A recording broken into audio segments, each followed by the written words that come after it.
안녕하셨어요? 날이 많이 추워졌습니다. 세월이 겨울로 향해서 가는 거 막을 재간이 없는 것 같습니다. 감기 조심하시고요.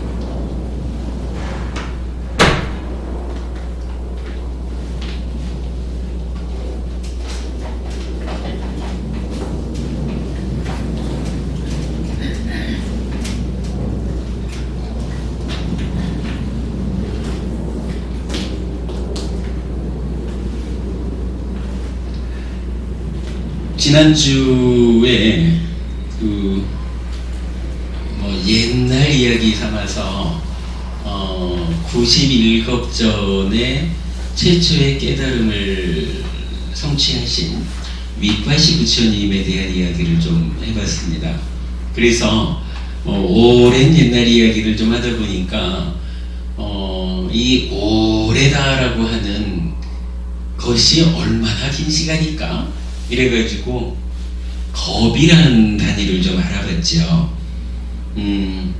경전에서는 겁이 두 가지로 나타났습니다. 한 가지는 일요자나라 그래가지고 한 11km 되는 이제 길이의 단위를 놓고 가로 11km, 세로 11km, 높이 11km 되는 어마어마하게 큰 돌산 이렇게 봐야 되겠죠. 이런 돌산을 인도에서 최고의 비단을 생산하는 까시라는 지방에 까시에서 만드는 비단 옷을 입은 사람이 100년에 한 번씩 와가지고 그 비단 옷으로 한 번씩 스치고 갔을 때 이 바위산이 다 따라서 없어지는 그러한 시간을 놓고 그 바위가 다 닳아서 없어진다 해도 겁은 끝나지 않는다. 그러니까 겁이라고 하는 단위는 그 바위가 다 닳아서 소멸하는 그 시간보다도 더 길다. 이렇게 말하는 거죠. 또 하나의 겁은 겨자겹 이렇게 알려진 거지만 동일한 크기에 그러니까 가로 11km, 세로 11km, 높이 11km 이렇게 되는 성이 있는데 이 성에 겨자씨를 가득 채우죠. 겨자씨가 엄청 작다면서요. 겨자씨 보셨어요, 대성부님? 그러니까 겨자가 우리가 잘 못 보지만은 그 씨가 엄청 작다하더라고요. 예. 그게 그 작은 겨자씨를 가득 채우고는 100년에 와서 하나씩 그러니까 덜어내죠. 그래서 그 성이 빌 때까지 이러한 시간을 산정해 가지고는 동일하게 이러한 시간이 지나도 겁은 끝나지 않는다 라고 해서 일겁이라는 시간이 그보다도 더 길다 이렇게 표현을 했죠. 근데 이제 겁이라고 하는 단위는 사실 어디에서 나타나느냐 하면 우리가 윤회한다라는 것을 설명할 때 나타나죠. 우리가 얼마나 오랜 세월 윤회를 해왔을까? 윤회의 시작점을 알 수 있을까? 이럴 때 부처님은 무명에 덮이고 가래에 묶인 중생들에게 윤회의 시작점은 드러나지 않는다, 알려지지 않는다 이렇게 말씀을 하셔요. 아무래도 이제 무명과 가래라고 하는 것이 방해하기 때문에 따지자면 눈이 나빠져 가지고 윤회의 시작점, 즉 내가 언제부터 이러한 존재로 태어나 가지고 살게 됐을까, 살아오면서 이러한 괴로움의 과정을 겪을까 하는 그 시작점이 알려지지 않는다. 그런데 이거는 단순히 눈이 나빠서, 좀 무명과 가래 때문에 눈이 나빠서 확인할 수 없느냐 하면 그렇지만도 않다는 거예요. 자, 지금 이제 겁이라고 하는 시간 단위가 이렇게 헤아릴 수 없이 길잖아요. 그런데 이 겁이 나의 윤회하는 삶의 과정에 얼마나 많이 지나갔느냐 라고 하니까 두 개의 비유가 다시 나왔죠. 하나는 100년을 사는 4명의 제자가 하루에 10만 겁을 기억할 때 이래 하니까 그게 우리 대략 한 150억 겁 정도가 됐던가요? 대충 계산할 때.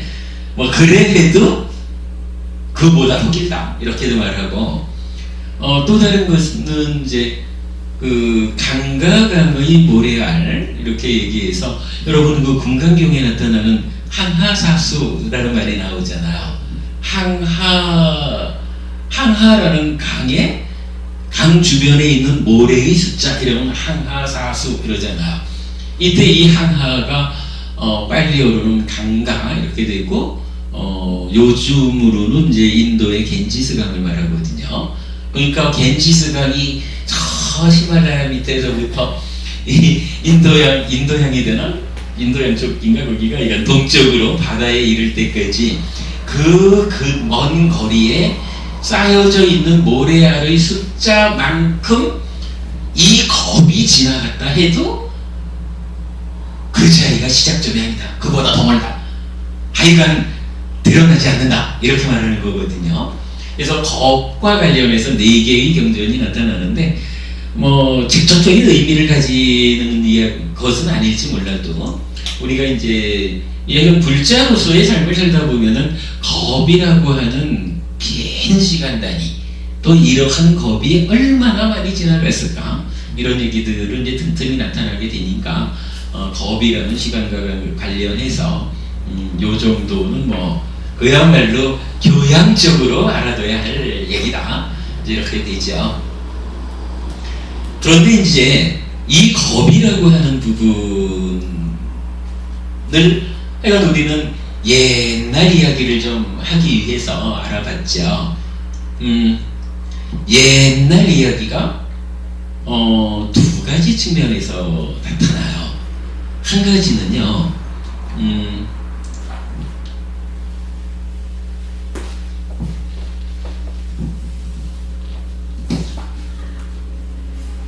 쿠타카니까야,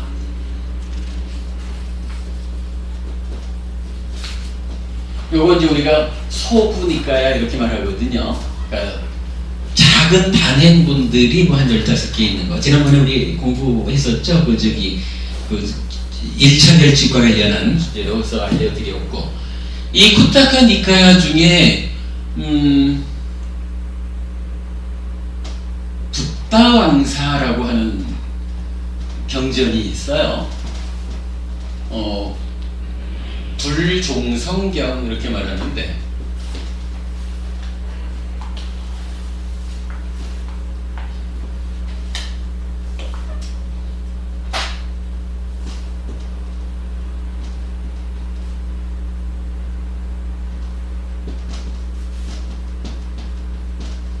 이 불종성경이라는 데 보면 어떤 이야기가 나타나냐 하면, 연등 부처님이라는 부처님이 나타나요. 그래서 연등 부처님으로부터 한 수행자가 수기를 받아요. 수기를 받는다 하는 얘기는 여러분 다 아시죠? 그대가 어느 시간이 흐르면 부처를 이루게 될 것입니다. 이래가지고 요 한 수행자가, 이 수행자 이름이 아마 선제동자인가 그럴 거예요. 그래서 연등불로부터 선제라는 수행자가 수기를 받아서 아무 때가 되면 부처를 이룰 것이다. 그때 그 이름을 서가모니라고 할 것이다. 이제 이렇게 예언을 듣는 거죠. 그리고 이때로부터 중간에 23명의 부처님이 출현을 해요. 그러면 이 수행자는 23명의 부처님을 다 만나가지고 그 부처님한테서 또 수기를 받아요. 그러니까 총 24번의 수기를 받는 거예요. 그리고는 그 수기의 끝에 부처를 이루는데 석가모니다 이렇게 말을 해요. 그러니까 우리의 스승 석가모니를 말하는데, 연등불로부터 이걸 합해서 24명의 부처님으로부터 수기를 받았다. 그래가지고 총 사아승직업 더하기 10만 겁 동안 10가지 바라미를 닦았다. 그래서 그 끝에 성불을 했다.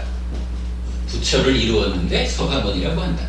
라는 이야기가 붓다왕사 불종성경이라고 하는 경전에서 나타나는 그 부처님의 과거, 그러니까 과거 부처님에 대한 이야기예요. 정확하게는요, 요 영등불 앞에도 3명의 부처님이 더 있어요. 그런데 이제 이 3명의 부처님은 서가모니 부처님이 수기받은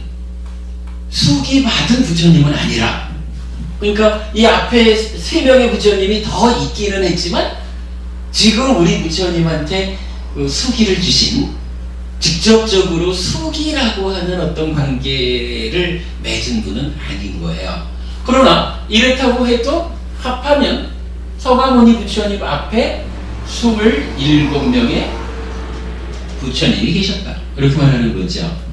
연등불로부터 사아승직업 더하기 10만 법. 요건 지난번에 한번 말씀드렸죠.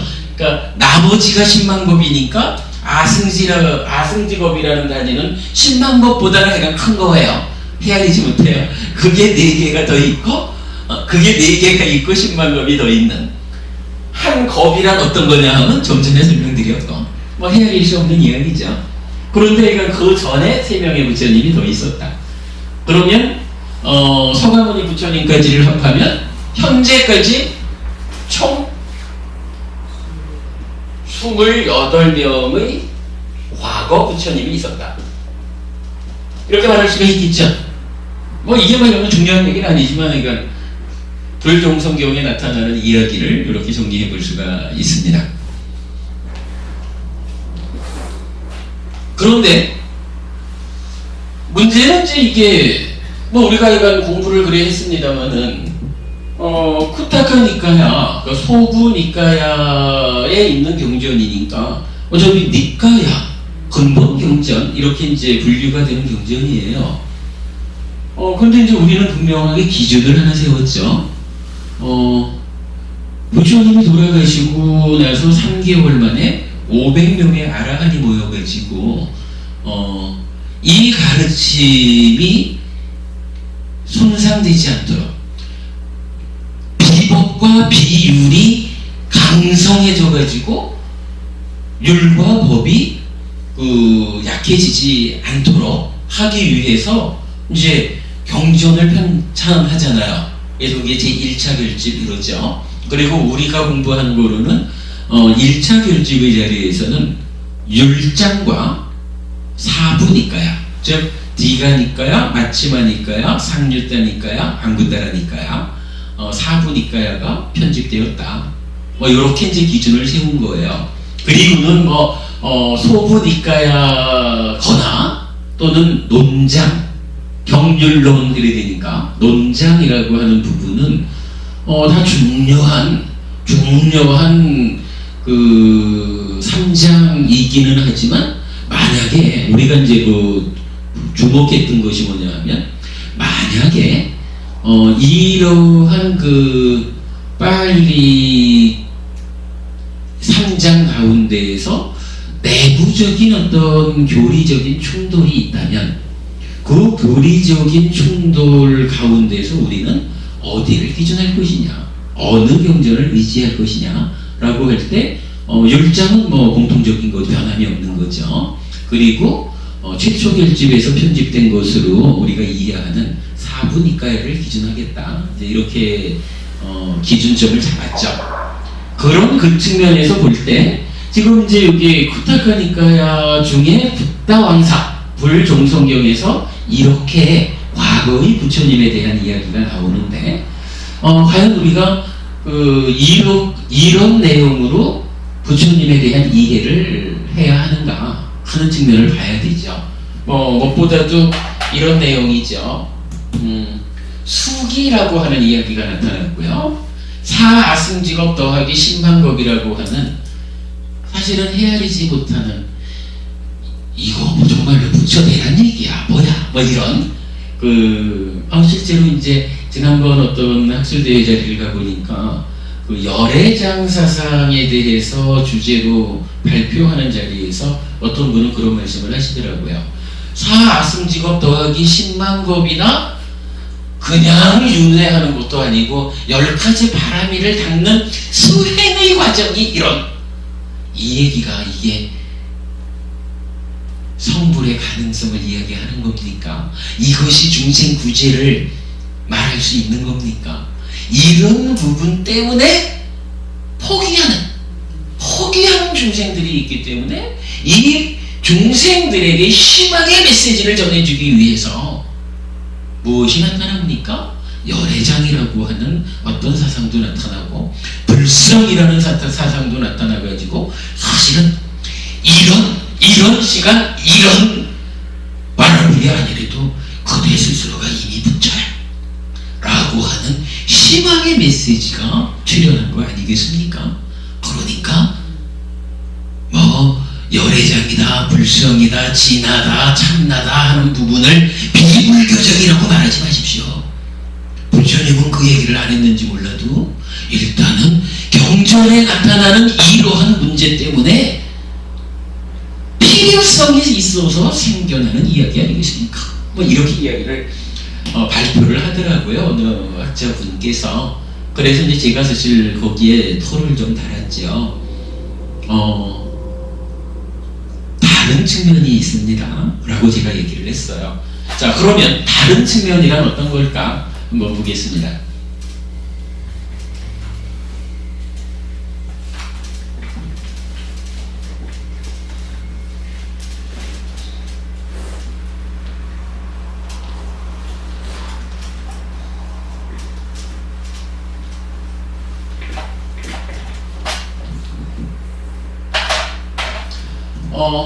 과거 부처님에 대한 이야기가 만약에 사부니까요, 즉 디가니까요,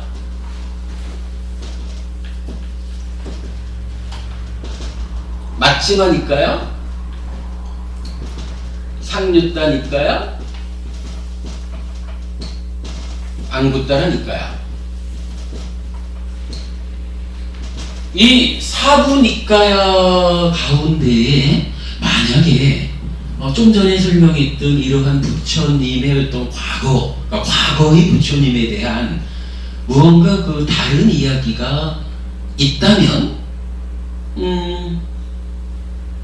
없다면부터 하죠. 다른 이야기가 없다면 당연히 소부니까야가 사부니까야 다음으로 권위를 가진다. 우리가 이렇게 봐야 되니까 참으로 서가모니 부처님 이전에 27명의 부처님이 계셨고 사승직업 더하기 10만겁 동안 그 10바라미를 닦았고 수기를 받았고 이런 부분을 부처님 이전의 불교 역사로 우리가 인정을 해야 하거든요.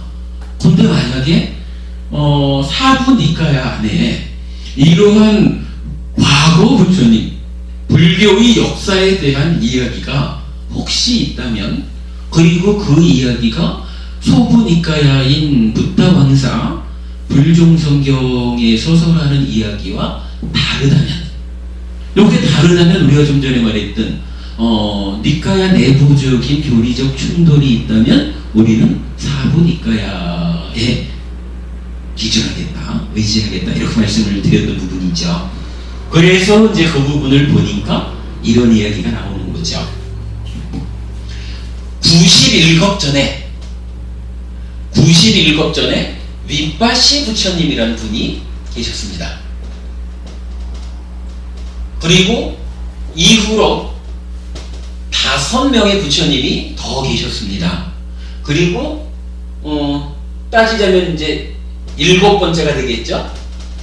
7번째로 서가모니 부처님이 출연했습니다. 이런 이야기가 나타나는 거예요. 그럼 이 얘기는 뭔가요? 부처님, 서가모니 부처님 이전에 오직 6명의 부처님만이 있었습니다. 자, 27명의 부처님하고 6명의 부처님은 일단 다르죠. 그런데 그 기간이라는 것은 물론 겁이라고 하는 단위가 길지만 그래도 사아승직업 더하기 10만 겁이라고 하는 이러한 겁의 숫자를 헤아릴 수 없는, 어찌 보면은 항아사수보다도 더 클 것 같은 이러한 겁의 숫자를 상정해 놓고 이러한 기간 네 소요됩니다 라고 하는 거하고, 아무리 겁이 길다 해도 그래도 91개의 겁이 지나갔습니다. 그 이전에 윗바시라고 하는 부처님이 있었습니다. 그리고 경전에 사부니까에 나타나는 바로는 윗바시 부처님이 누구냐 하니까 최초의 부처님이 되는 거죠. 왜? 윗바시 부처님 앞에 누가 있었다라는 이야기가 없죠. 그리고 이렇게 그 6명의 부처님을 설정하는 데에 아까 그 부다 왕사의 이야기로 보면 첫 번째 3명의 부처님은 관계가 없지만 연등불로부터 총 24명의 부처님은 서가모니 부처님이 부처되는 과정에 수기를 받았다라고 하는 직접적인 관계를 맺고 있거든요. 그러니까 따지자면은 그 수기를 받았다라는 것을 어떻게 이해해야 될지 모르지만 단순히 그대가 언제 부처가 될 거야 이런 말인지, 아니면 수기했다라고 하는 그 과정에 서가모니 부처님이 전생에 그 부처님들을 만나가지고 스승으로 모셨어, 뭐 이런 이야기를 포함하는지 사실 우리가 잘 모르죠. 그런데 그런 가운데 이제 그 기간 동안 10가지 바라미를 닦았다라고 하는 수행의 방법까지도 구체적으로 설명하고 있거든요. 그런데 지금 사부니까야에서는 그와는 다르게 오직 6명의 부처님의 이름만이 나타나요. 그리고 91겁전이었다 이렇게만 나타나고, 이 부처님들 간에 수기를 받았다거나 뭐 이런 과거에 만난 적이 있다 이런 이야기가 없어요. 어떠한 수행법? 수행법 이야기는 통할 수가 있겠네. 그러나 뭐 10바라밀 이런 얘기, 10바라밀이 아니고 이렇게 나타나요. 윗바시 부처님이 97겁전에 아직 완전한 깨달음을 이루어서 부처가 되기 이전 보살이었을 때 이렇게 얘기를 했다는 거죠. 왜 나는 또는 중생들은 태어나고 늙고 죽고 그러면 또 태어나서 다시 또 늙고 죽고, 우리 달리 말하면 윤회하는 거죠. 이러한 태어나서 늙고 죽고 또 태어나야 되는 이러한 괴로운 삶을 반복해야 하는가, 이 부분에 대해서 탐구하기 시작한 거죠. 그리고는 그 탐구를 해나가는데 결정적으로 어떻게 설명이 되냐 하면, 그러니까 윗바시 보살이 무엇이 조건이 되어서 늙음 죽음이 있는가 라고 탐구했다. 그랬더니 열의작의를 통해서 태어남이 있기 때문에, 즉 태어남을 조건으로 늙고 죽음이 있구나 라고 알았다 이렇게 나타나요. 그리고 그 이야기가, 그러니까 열의작의를 통해서 태어남을 조건으로 노사가 있다 이렇게 하는 것을 반복해가지고, 즉 시계 머금을 조건으로 태어남이 있다 하고 쭉 내려가서 무명을 조건으로 행이 있다 이렇게 12단계로 설명을 하죠. 그리고 이렇게 12단계로 설명된 걸 우리가 뭐라고 하냐 하면 12연기 이렇게 말을 하죠. 이런 이야기예요. 서가모니 부처님께서 당신도 어떤 과정을 거쳐서 깨달음을 성취했느냐라고 보니까, 왜 중생들은 태어나서는 늙고 죽고 또 태어나고 이런 괴로움을 반복해야 하는가 하는 부분을 주목해서 탐구하다 보니까 열의 작의를 통해서 결국은 무명을 조건으로 행이 있다. 행을 조건으로 식이 있다. 식을 조건으로 명색이, 유기비, 촉, 수, 애, 취, 유, 생, 노사가 있다. 이렇게 12용기를 알게 되죠. 그리고는 이제 다 깨달아서 부처가 됐어요. 부처가 되고는 보니까 나 이전에 서가모니 부처님 이전에 6명의 부처님이 있었다.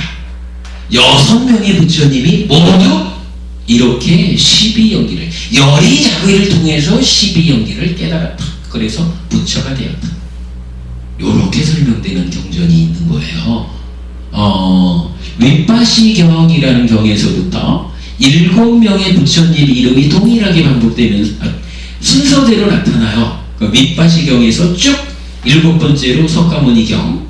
그래서 그 경의 내용이 통일하게, 그러니까 부처님의 이름만 바꿔가면서 통일하게 12연기를 깨닫는 요 과정이 설명이 돼요. 그 경에서 우리는 이걸 알 수가 있는 거예요. 부처님이 깨닫고 보니까 내 이전에 나와 동일한 과정을 거쳐서 동일한 깨달음을 성취한 부처님이 6분이 계셨다. 그 중에 첫 번째 부처님이 누구냐? 윗바시라고 불리는 부처님인데 시간적으로 91겁전이었다. 그런데 거기에서 아까 불종성경에서 말하는 과거로 내가 수행자일 때 그 부처님한테 가르침을 받았다? 서기를 받았다? 이런 언급은 일체 없는 거예요.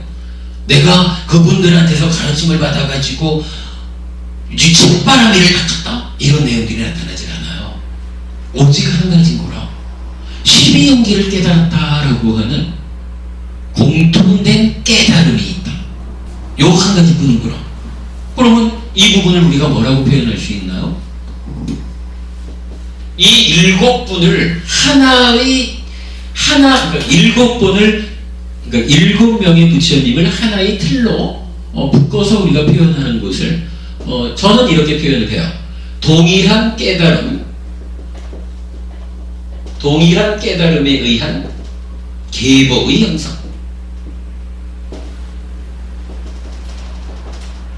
열의 장애를 통해서 12연계를 깨달았다라고 하는 동일한 깨달음에 의해서 7명의 부처님이 계보를 형성했다. 그래서 우리는 이 7명의 부처님을 뭐라고 불러요? 과거 칠불 이렇게 부르죠. 그리고 경에서는 이 7명의 부처님 이외에 딱 한 명의 부처님이 더 언급이 되죠. 한 명의 부처님은 누구냐 하면 메떼아라고 이제 빨리어로 말하는데 우리가 다 미륵불이라고 알고 있는 이 미륵 부처님이 서가모니 부처님, 현재의 부처님 다음에 부처를 성취할 것이다. 뭐 이런 얘기예요.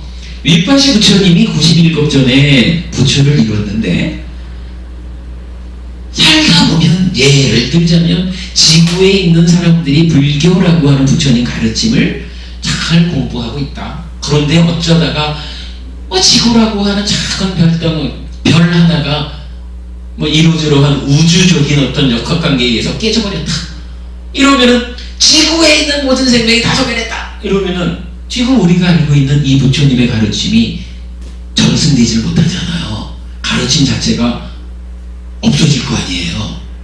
그랬는데 나중에 이제 또 어떤 우주적인 역학작용에 의해서 지구 이런 별이 생겨나고 생명이 태어났다. 그래서 이 생명들이 또 살아가는 가운데 누군가는 부처님처럼 이 해수 중생들은 이렇게 태어나서는 늙고 죽고 그리고는 또다시 태어나서 이러한 삶을 반복해야 하는가 하는 부분을 탐구하는 사람이 있을 것이고, 그러한 탐구자들 가운데 누군가는 또한 열의 자의를 통해서 12연계를 깨달아서 부처를 이루는 사람이 있겠죠. 그랬을 때 부처님은 그렇게 말을 하는 거예요. 8번째 부처님이 있을 것이다. 몇 대야? 몇 대야 부처님이다. 그러니까 미륵불. 뭐 재밌게는 하여간 몇 대야 부처님은 언제 출현하느냐 이러면은 인간의 수명이 8만 살이 될 때 이렇게 이제 경전에 나타나는데 뭐 그 시간이 얼마나 되는지는 뭐 사실 잘 모르고 우리가 이러한 그 경전의 흐름을 놓고 볼 때 굳이 그게 몇 년 걸리는 걸까? 이렇게 막 확인해야 할 필요는 별반 없을 것 같아요. 재밌는 이야기가 하나 있는데 우리 카페에 어떤 법부님이 보시하는 공덕에 관한 이야기를 이제 하다가 한 번은 그런 글을 주셨어요. 열심히 수행해가지고 열심히 보시의 공덕을 닦아가지고 미륵 부처님이 출현하시면 미륵 부처님을 친견하고 뭐 이래 해가지고선 나도 깨달음을 얻으리라 뭐 이렇게 이제 내용을 쓰신 거예요. 그래서 제가 그랬어요. 법부님 그러지 마셔요. 대성법부님 그 미륵 부처님을 친견합시다 이러면은 좋은 일 아닌가? 오늘 처음 뵌 법부님은 어떻습니까? 미륵 부처님을 친견할 수 있다 하면은 좋은 일일까요? 좋은 일인가요? 근데 저는 그걸 안 좋게 본 거예요. 왜 안 좋게 봤냐면 부처님이라는 존재는요 스승 없이 깨닫는 사람이란 말이에요. 아까도 좀 전에도 말씀드렸지만은 각각의 부처님들이 출현하는 것은 앞에 있던 부처님의 가르침이 전승되지 않아서 가르침이 없는 상태에서 스스로의 힘으로 완전한 깨달음을 성취했을 때 요런 사람을 우리가 부처님 그러거든요. 미륵 부처님도 마찬가지라. 지금 우리의 스승이신 서가모니 부처님의 이 가르침이 어떤 연유에 의해서든 소멸해버렸어. 그래가지고 이제 더 이상 진리가 없는데 없는 진리 가운데의 삶의 문제를 풀자 이래가지고 성불하는 분이죠. 얼마 후에 오실지 몰라요. 그러니까 경에서는 인간의 수명이 8만 세가 될 때 이렇게 이제 표현을 하고 있는데 그 시간이 얼마인지 모르는데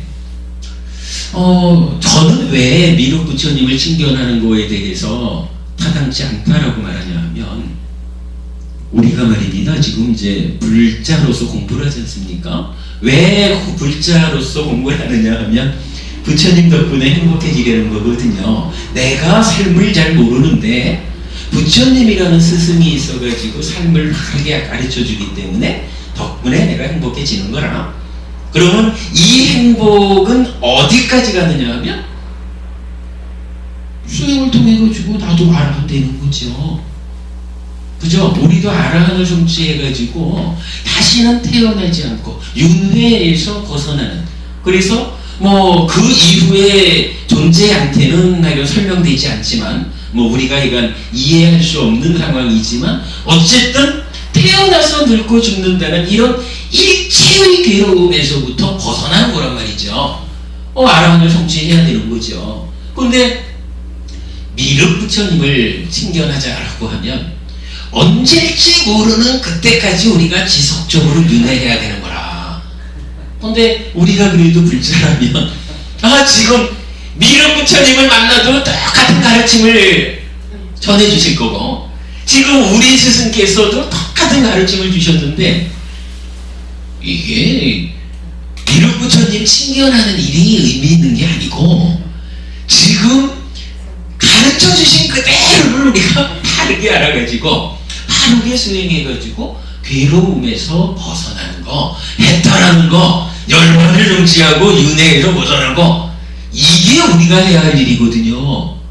이 좀 표현이 그렇지만은 아니 그야말로 공부를 잘못해가지고 하는 거죠. 미쳤다고 미륵 부처님 오실 때까지 기다렸다가 친견을 하냐고요. 아니 부처님은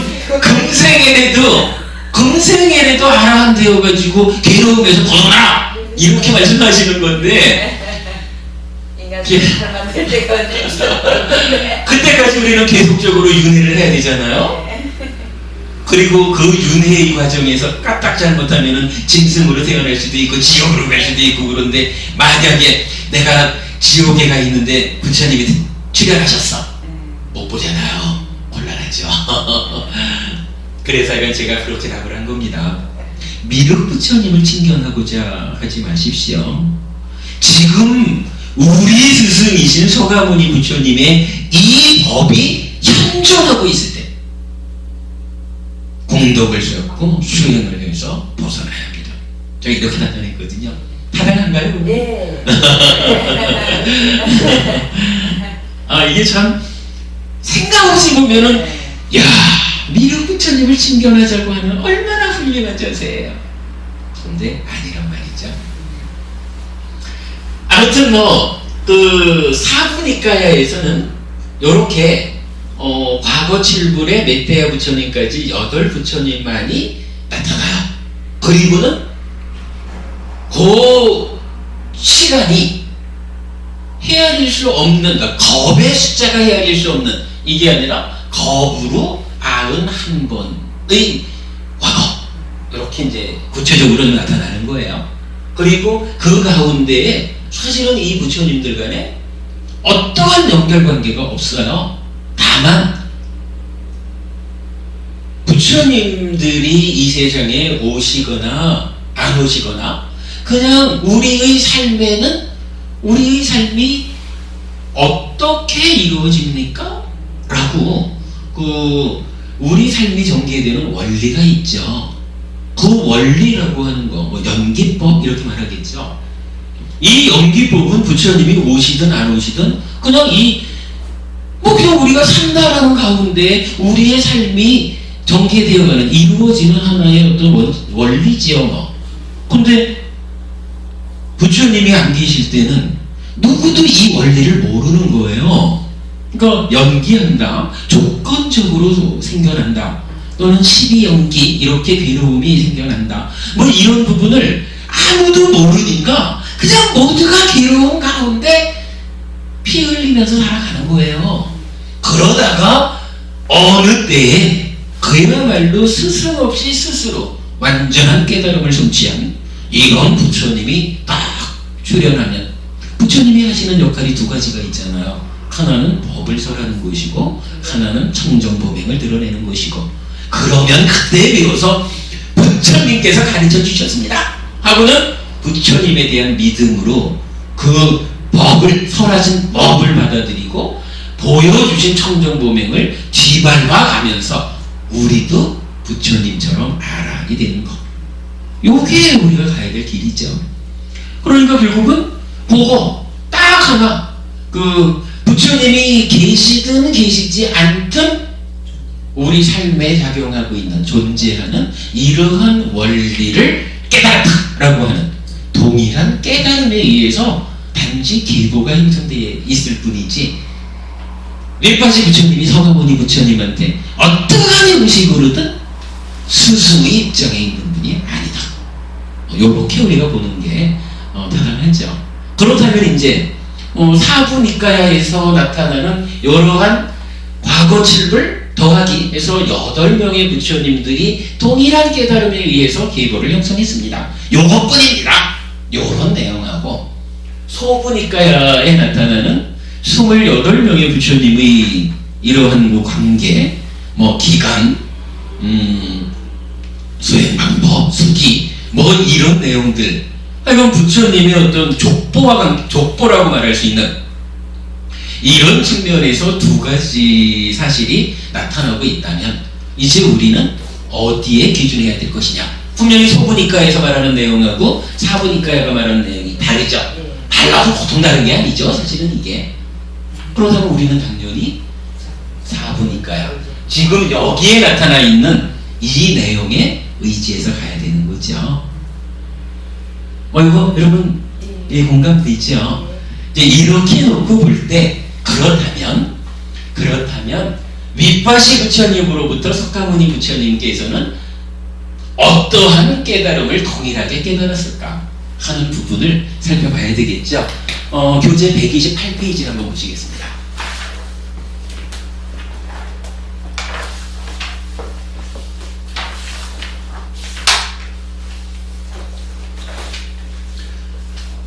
불교 발명이 아니라 발견, 동일한 깨달음에 의한 부처님의 계보이겠습니다.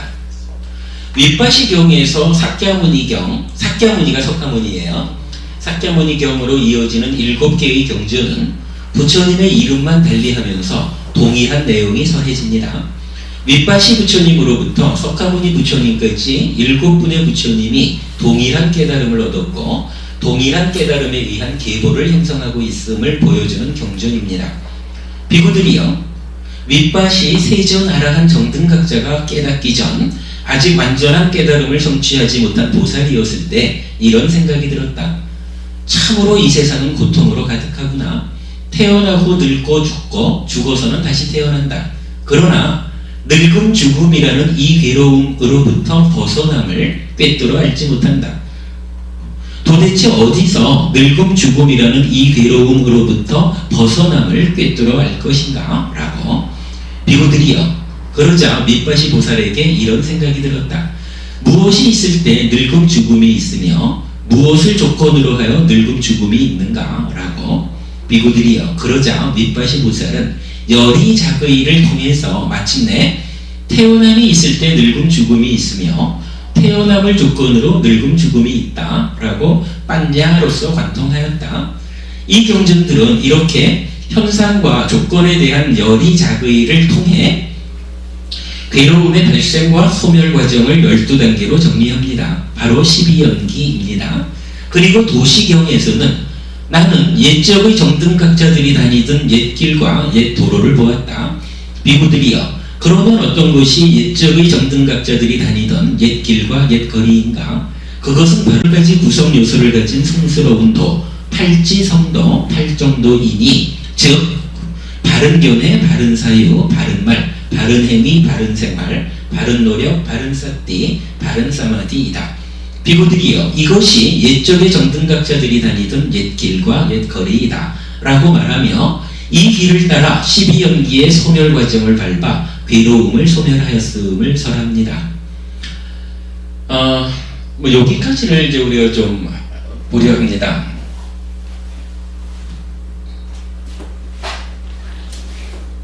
자, 기본적으로 이 경에서 말하는 거를 보면, 그건 부처님들께서 12연기를 깨달았거든요. 근데 12연기를 어떤 방법으로 깨달았나요? 이렇게 나오죠. 태어남이 있기에 태어남을 조건으로 노사가 있다.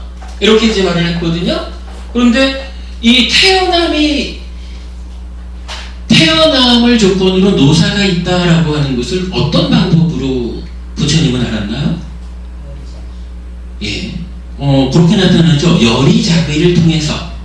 그러면 열이작의가 무언가 하는 부분을 알아야, 부처님은 이렇게 이런 열이작의에 의해서 12연기를 깨달았구나.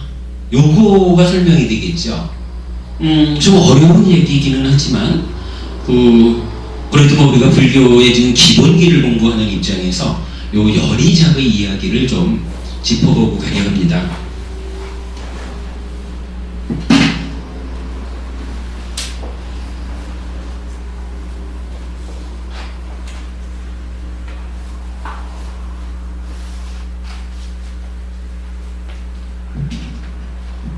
사실은 이 주제는 웬만해서는 사실은 설법하기가 어려운 내용이에요. 그런데 이제 다행히 우리 법회는 어렵든 어쨌든 하여간 지속적으로 마음의 메커니즘, 그래서 심의 시계 전개 과정으로 우리 삶의 전개 과정을 설명하고 있고, 그것이 그대로 오온이기도 하고 12연기이기도 하고 이런 이야기를 계속 되풀이하고 있으니까 그런 가운데에 그런 것을 이제 토대로 해서 쭉 한번 훑어보면 설명이 가능할 거다. 그 가운데 그러한 그 삶의 전개 과정 가운데 오늘은 열의자비가 어떤 것인지를 집중해가지고 한번 알아보도록 하겠다 하는 거죠. 지난번에 한번 열의자비의 얘기를 한번 소개한 적은 있었는데 그때는 이제 좀 목적하지 않는 가운데 나타났기 때문에 설명이 좀 어땠는지 모르겠어요. 자, 일단 이렇게 보겠습니다.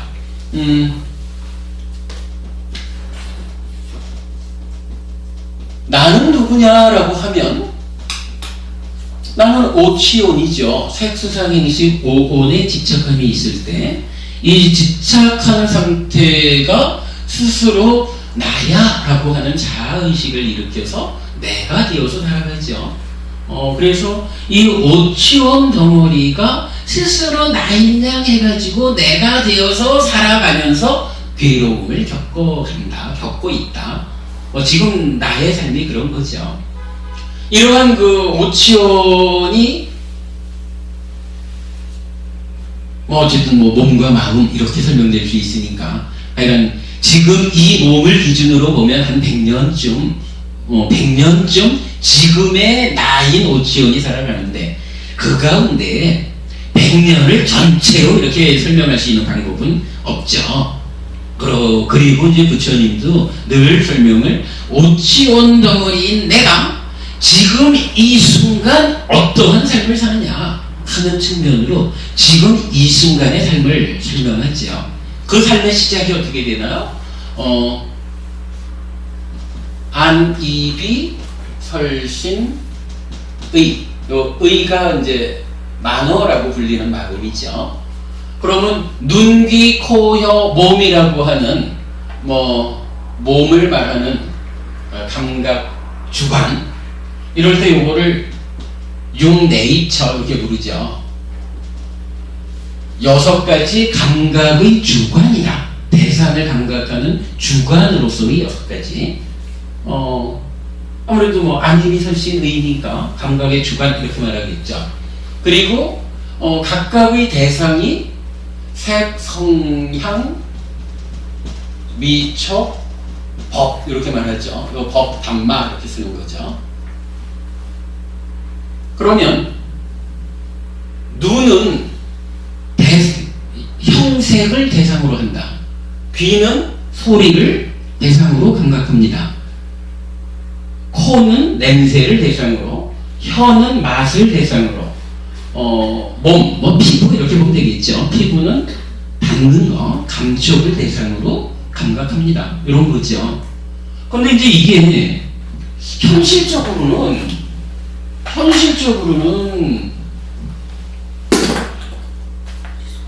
아니요, 안 죄송합니다. 송보부님이 이래 계시면 제가 송보부님을 본다라고 하는 게 송보부님의 이런 어떤 형상이라고 말할 수 있고 색깔이라고 그러니까 눈에 보이는 거 형색 이렇게 말하죠. 그러니까 형태와 색깔, 형색. 송보부님의 형색이 빛으로 제 눈에 들어오는 거잖아요. 그런데 제 눈이 송보부님을 향한다. 그래서 송보부님의 형색이 빛으로 제 눈에 들어온다. 그래서 제가 송보부님을 보는 거는 사실 아니죠. 눈은 보부님을 보고 있다 해도 지금 뭔가 소리가 좀 들린다. 그래서 이게 무슨 소리지? 무슨 소리인가? 하고 내 마음이 귀에가 있으면 눈은 눈에는 보부님의 형색이 빛으로 들어가서 닿지만 때리지만 마음이 귀에가 있으면 보부님을 못 보잖아요. 그거 이렇게 표현할 수가 있는 거죠. 만호라고 하는 마음이 눈을 지원하면 마음의 지원을 받은 눈의 형색으로 빛으로 들어와서 닿는 이 대상을 보죠. 마찬가지로 마음이 즉 만호가 귀를 지원해서 귀에 닿는 음파 소리를 듣는 거죠. 각각이 다 이렇게 지원 관계가 나타나죠. 그러면 결국 우리가 감각한다라고 하는 것은 눈, 귀, 코, 혀, 몸이 자기의 대상을 직접 감각하느냐 그렇게 보질 못하죠. 만호라고 하는 요 마음이 눈, 귀, 코, 요 몸의 어딘가를 지원해줘서 주목해서 그 주목했을 때 그 감각 주관에 그러니까 눈, 귀, 코, 요 몸에 와서 닿는 대상을 감각한다, 받아들이게 된다. 이렇게 말하는 거죠. 뭐 물론 이제 만호는 뭐 자기 자체로서도 법이라고 하는 대상을 가지죠, 물론. 이랬을 때 이 만호가 어디를 주목하느냐, 어디를 지원하느냐, 눈, 귀, 코, 혀, 몸을 지원하느냐, 자기의 직접 대상인 법을 쫓아가느냐, 뭐 이런 것을 불교에서 말하는 아주 중요한 용어가 하나 있어요. 요거를 자의라고 불러요. 뭐 번역이 참 타당한 것 같아요. 의, 만호의 작용. 그죠? 만호가 작용을 해요. 어떻게 작용하나요? 직접 자기의 대상인 법을 감각하거나 아니면 눈, 귀, 코, 혀, 몸을 지원해가지고 각각의 대상들을 받아들이거나 또 뭐 만호의 작용 이렇게 할 때 타당하죠. 요 자의를 빨리어로는 마나시까라라고 불러요. 마나시까라. 자의라. 여러분 자의에 대해서 우리 이해한 거로 할게요. 정부는 요 이해되시죠? 자의. 뭐 사실 뭐 이게 뭐 불교교리라는 게 어디 뭐저 하늘에 있는 별 따오듯이 어떤 추상적인 거 뭐 이런 거 이런 게 아니거든요. 부처님은 철저하게 우리 삶의 문제를 다루는 거기 때문에 요 내용이 그대로예요. 오치원인 내가 지금 이 순간의 삶이 어떻게 시작돼요? 일단은 눈에 보이는 저거를 보았어 하는 데서부터 시작하는 거잖아요. 그리고는 이제 부처님은 우리가 지난번에 청정보맹의 시작을 말하는 경전들 그 경에서 알아본 거지만 이렇게 해서 표현이 되죠. 눈으로 형색을 보면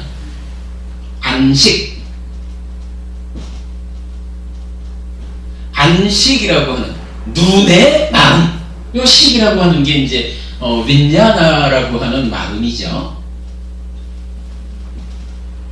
요 이제 국내에서는 아르마리라고 뭐 강국스님 주로 번역을 하셨죠.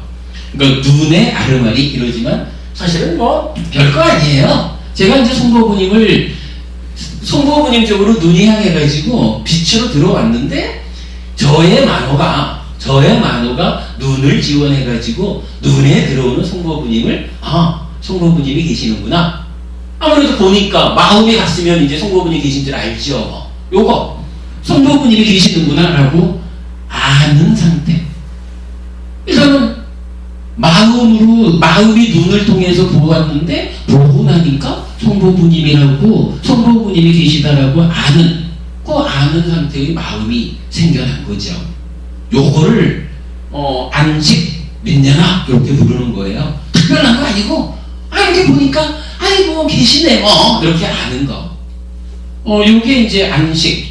그러면 귀를 통해서 소리를 알았다. 소리를 감각해서 알았다. 무슨 소리인가? 컴퓨터 소리네.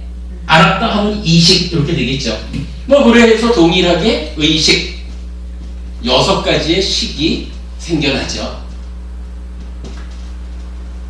민냐나. 그래서 요 이제 여기서 색성향 미적 부분 요 웨이처 이렇게 말하는 거고, 요렇게 생겨나는 6가지 식을 육식 이렇게 부르죠.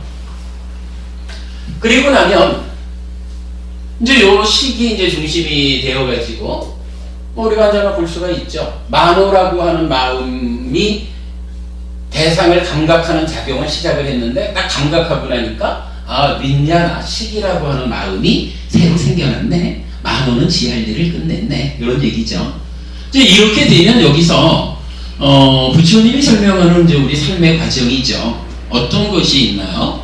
촉 이래가지고 뭐 지금 뭐 이거를 자세하게 설명은 안 할게요. 우리가 그건 충분히 공부하는 거니까 네이처와 웨이처와 식 세 가지가 만나는 것을 삼사화합 촉 이렇게 표현을 하죠. 요거는 그냥 아무것도 아니에요. 그냥 감각 작용에 의해서 식이 생겨나면 이 식이 중심이 되어가지고 세 가지가 만나는 현상이 있다 이거예요.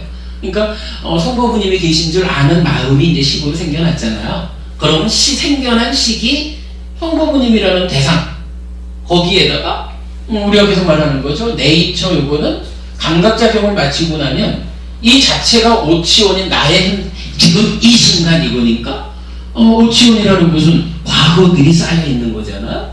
그러니까 네이처 자체가 오치원으로서의 과거가 쌓여있는 기억 뭐 이런 거죠. 그래서 3, 4가 화합한다라고 말하지만 실제로는 성부부님이 계시다라고 아는 요 마음이 성부부님을 아는 대응하고 있는 요 현재에다가 이제 네이처가 성부부님에 대한 저의 기억으로서 즉 과거로서 쫓아오는 거죠. 그래야 하면 어떻게 돼요? 현재와 과거가 만나서 3, 4화합 촉한다. 이렇게 우리가 말하는 거죠. 그랬을 때 어떻게 되나요? 경험이라는 게 이제 완성이 되죠. 이런 얘기예요. 제가 그 성부부님을 딱 보았어요. 그래서 성부부님이 계시다라고 알았잖아요. 요거는 단순한 감각작용이라 이렇게 성부부님이 계십니다라고 아는 상태, 요걸 가지고 우리가 성부부님을 경험했다 이렇게 말하지 않는다는 거예요. 성부부님을 경험한다라는 것은 이제 감각에서 아는 요 상태에 네이처가 과거로 개입을 해서 성부부님에 대한 제가 가지고 있는 기억들이 쭉 올라와가지고 이런 성부부님 오늘 와서 말끔하시네. 저번 일이 있으신가 뭐 이러면서 오늘의 성부부님은 컨디션이 좋으신가 보다. 이렇게 컨디션 좋은 성부부님을 비로소 이때 경험을 한다는 거예요. 과거가 쫓아와 줄 때. 그래서 그 경험을 뭐라고 말하냐 하면 수라는 말이 받은 숫자잖아요. 이제 성부부님에 대해서 확실히 받아들였다, 경험했다 이런 의미거든요. 물론 이제 이게 나타나긴 어떻게 나타나냐 하면 즐겁다거나 괴롭다거나 괴롭지도 즐겁지도 않다. 뭐 이런 이제 느낌으로 나타나니까 보통은 수를 느낌 이렇게 이제 설명을 하죠. 그러나 근본적인 의미는 대상을 경험하는 거예요. 경험이 완성되고 이 경험이 나타나기를 표현되기를 느낌 이렇게 나타나는 거죠. 뭐 이제 이렇게 놓고 보면 그 다음에 뭐 우리가 이제 다 하는 얘기로 이제 상이라는 것이 개입을 하죠. 이런 뭐 상이라는 걸 하나 놓고 요 수하고 상 두 가지의 작용을 거치고 나면 이제 여기 윈냐나가 지금 3, 4와 촉했던 요 과정이 이제 수와 상을 조건으로 심이 형성된다라고 경전에서 말하는 그죠? 심행은 수와 상이다. 이래가지고 수와 상에 의해서 심이 형성됩니다. 이렇게 말하는 거죠. 그래서 요 심, 요거는 이제 찢다라고 부르는 거죠. 그리고 어떻게 되나요? 이 찢다가 몸과 말과 그리고 만어로 행위를 하게 되죠.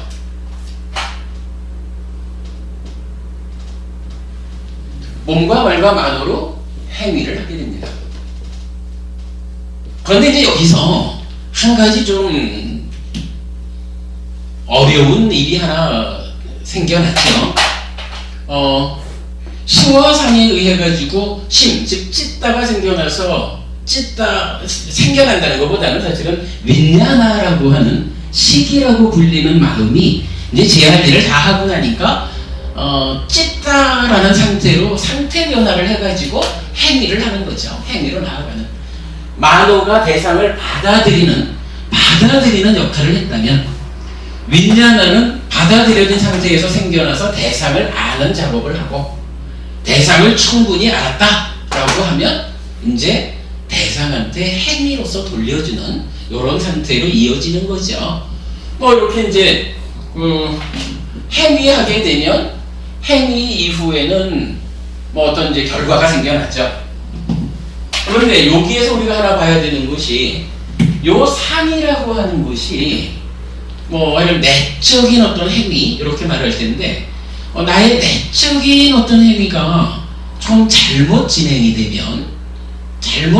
되면은 여기에서 탐진치라는 것이 생겨나요. 그러니까 탐진치가 일어난다 이렇게 표현을 해요. 경전적으로 이제 요 과정에서 탐진치가 생겨난다라고는 안 하고, 사실은 요 자리에서는 탐욕의 잠재 성향이 생겨나고, 저항의 잠재 성향이 생겨나고, 무명의 잠재 성향이 생겨나고 이렇게 나타나는데, 그러한 잠재된 성향들이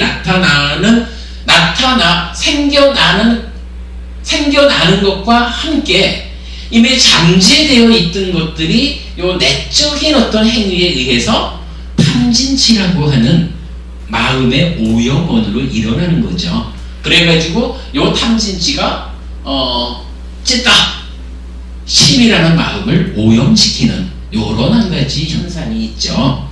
이럴 때 이제 우리가 주목해야 되는 것이 뭐예요? 찢다, 심 자체는 그냥 찢다인데 탐진치가 일어나가지고 찢다를 오염시키면 요 탐진치에 오염된 찢다를 가래라고 부르죠. 우리가 이제 늘 강조하는 거지만 가래가 무엇입니까? 라고 이해하는 것은 불교 공부에서 정말로 중요한 일이다, 이렇게 말하는 거죠. 그러면 그래요. 하여간 이렇게 이제 가래가 생겨나요. 근데 만약에 노란 면이 하나 있다 치고 여기에서 이제 다시 요 부분을 좀 봐야 될 필요가 있어요. 찢다가 몸과 말과 만으로 행위를 한다라고 하지만, 이렇게 뭐 표현하자면은 몸과 말과 만으로 행위를 하니까 몸으로 먼저 말하고 뭐 이렇게 받아들일 수도 있겠지만, 사실은 여기에는 행위에 대해서도 순서가 있죠. 만어로, 즉 만어라는 게 어쨌든 뭐 마음이고 생각인 거죠. 만어의 행위, 생각, 이렇게 우리가 말할 수 있는 거죠.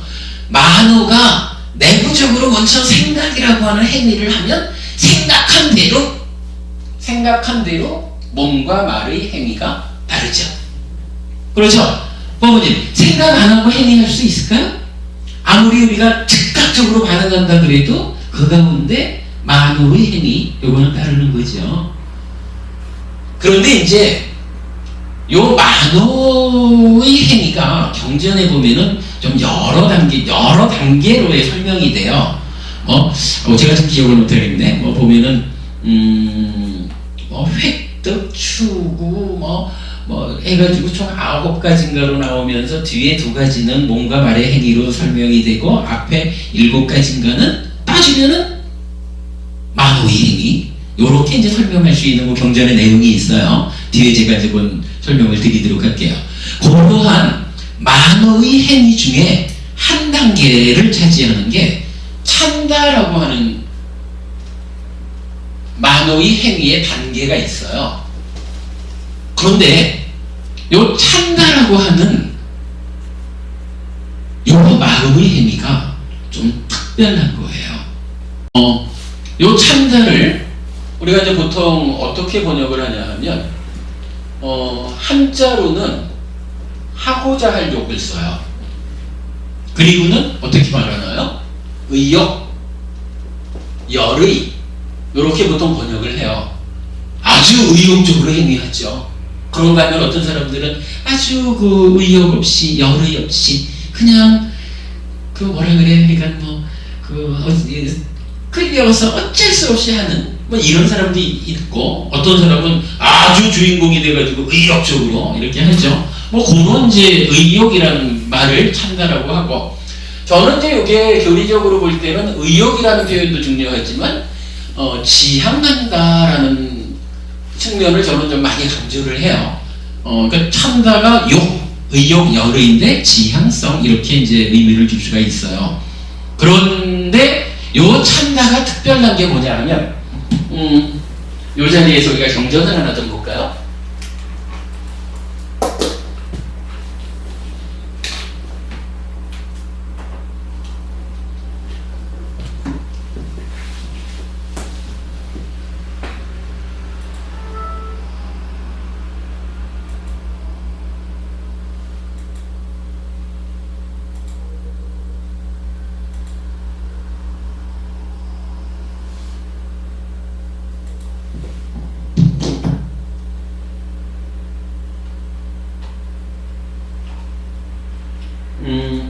토리경이라는 경전이 있어요.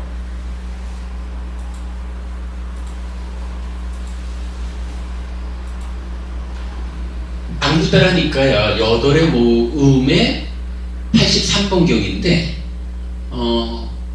이렇게 표현을 해요.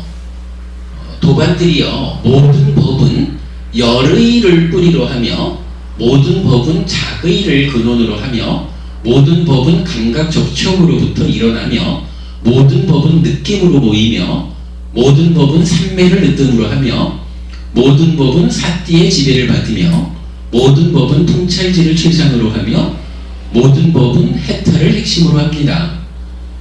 라고 그러니까 핵심 중심되는 내용이 이거거든요. 그러면 여기에서 보면 열의를 뿌리로 한다 그랬는데 열의가 뭐냐 하면 지금 말하는 찬다. 그러니까 열의 의역이 됐죠.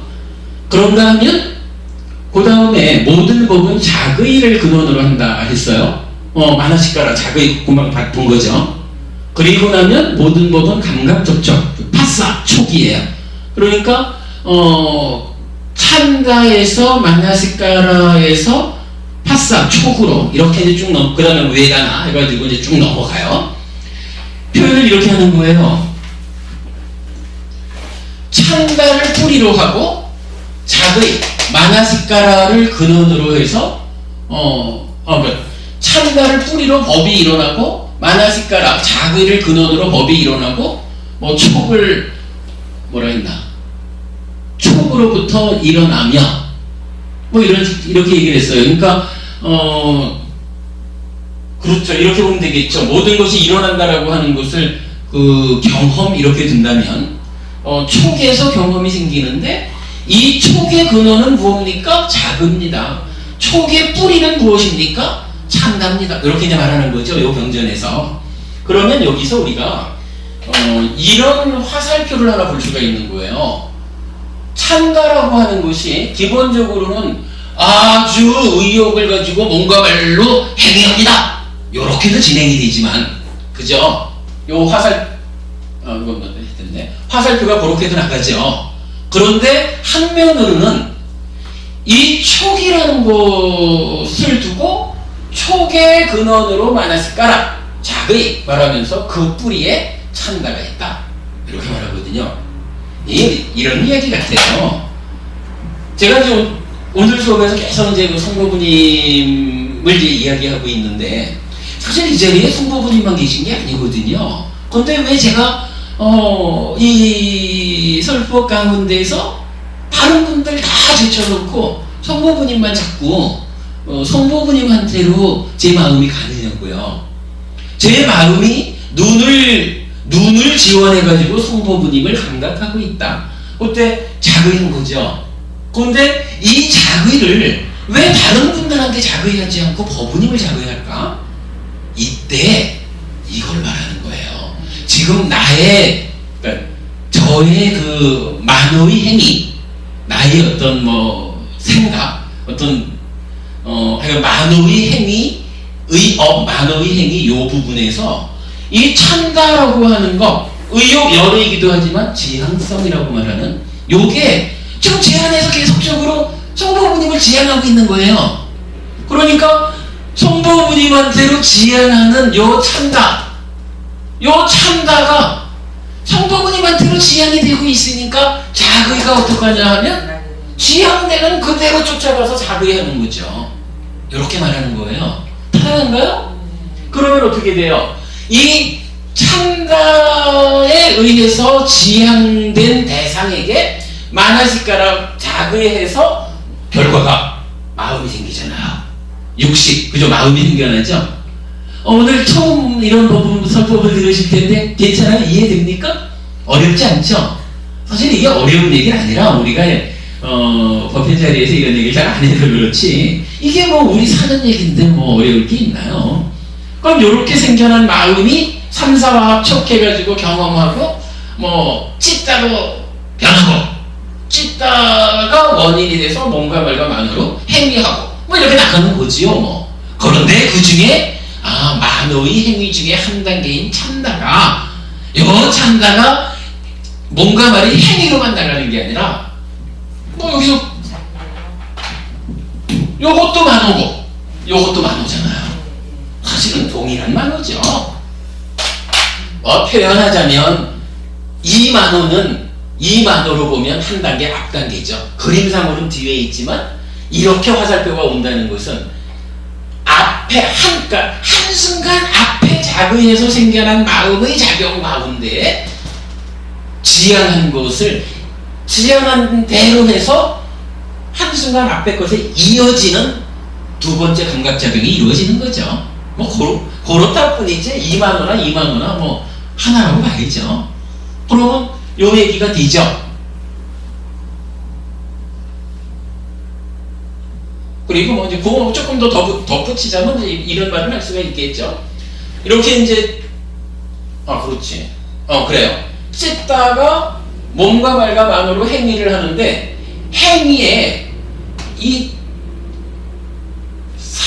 내적인 행위의 문제로 탐진치가 일어나서 찢다를 오염시켰다. 즉 가래가 되었다. 이러면 어떻게 돼요? 오염된 찢다 때문에 몸과 말과 만어의 행위도 오염된 행위를 하게 되죠. 그러면 부처님께서 알려주시는 한 가지가 몸과 말과 만어의 행위가 오염이 되면 이때 식이 머문다라고 하는 식의 머금이라고 하는 현상이 있다. 이렇게 말하죠. 사실 이게 좀 잘 봐야 돼요. 이런 감각작용에 의해서 윈자나 식이 생겨나잖아요. 그러니까 한 번의 감각작용에 의해서 한 알갱이의 윈자나 식이 생겨난 거예요. 근데 이게 쭉 과정을 내적으로 아는 과정에서 행위까지를 거치는데 그 가운데 상이라고 하는 내적인 행위 가운데 문제가 있어서 탐진치가 일어나서 오염이 되면 오염된 것 때문에 마치 이 행위의 끝에 찌꺼기를 남기듯이 식이 머문다. 어디에? 욕계, 색계, 무색계라고 하는 중생세간에 이렇게 말하는 거죠. 중생세간에 식이 머물게 된다. 그래서 이제 우리가 지난번에 봤던 존재경 같은 데서는 욕계의 과보를 초래하는 행위, 즉 업을 짓게 되면 욕계에 식이 머물고, 색계의 과보를 초래하는, 이 정도면 아주 좋은 행위죠. 그런 좋은 행위를 하면 식이 색계에 머물고, 무색계의 과보를 초래하는 행위를 하게 되면 식이 무색계에 머물고, 요거 존재경의 내용이죠. 그렇게 이제 우리가 봤는데, 요때 요 식이 머문다 라고 하는 것을 식이연기에서는 뭐라고 표현하냐 하면 유, 이렇게 말하죠. 유라는 부분을 약간 식의 머금이라고 이렇게 이해하는 거는 굉장히 어려운 과정을 거쳐가지고 우리가 찾아냈지만 식이연기를, 우리 삶의 문제를 이해하는 데 있어서 매우 중요한 이야기죠.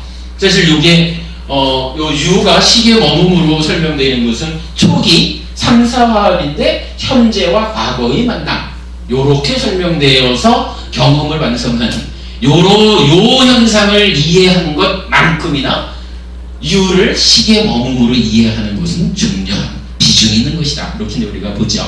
그러면 이제 어떻게 돼요? 이렇게 식이 머물면, 금방 우리가 경전에서 읽었지만 식의 머금을 조건으로 태어남이 있고 태어남을 조건으로 노사가 있다. 이렇게 되는 거죠. 자, 그러면 이제 여기서 이 얘기를 한번 보자고요. 참다라는 것이 만호의 행위 중에 한 단계로서 몸과 말의 행위에 대해서 열의 의욕 이런 측면으로도 역할을 하지만, 한쪽으로는 네이처인 만호로 연결이 되어가지고 어디에 작의할까? 왜 꼭 성부부님만 들어만 오늘 내 마음이 작의하고 있을까? 요거에 대한 답을 준 거잖아요. 그죠? 뿌리가 되어가지고. 그런데 이제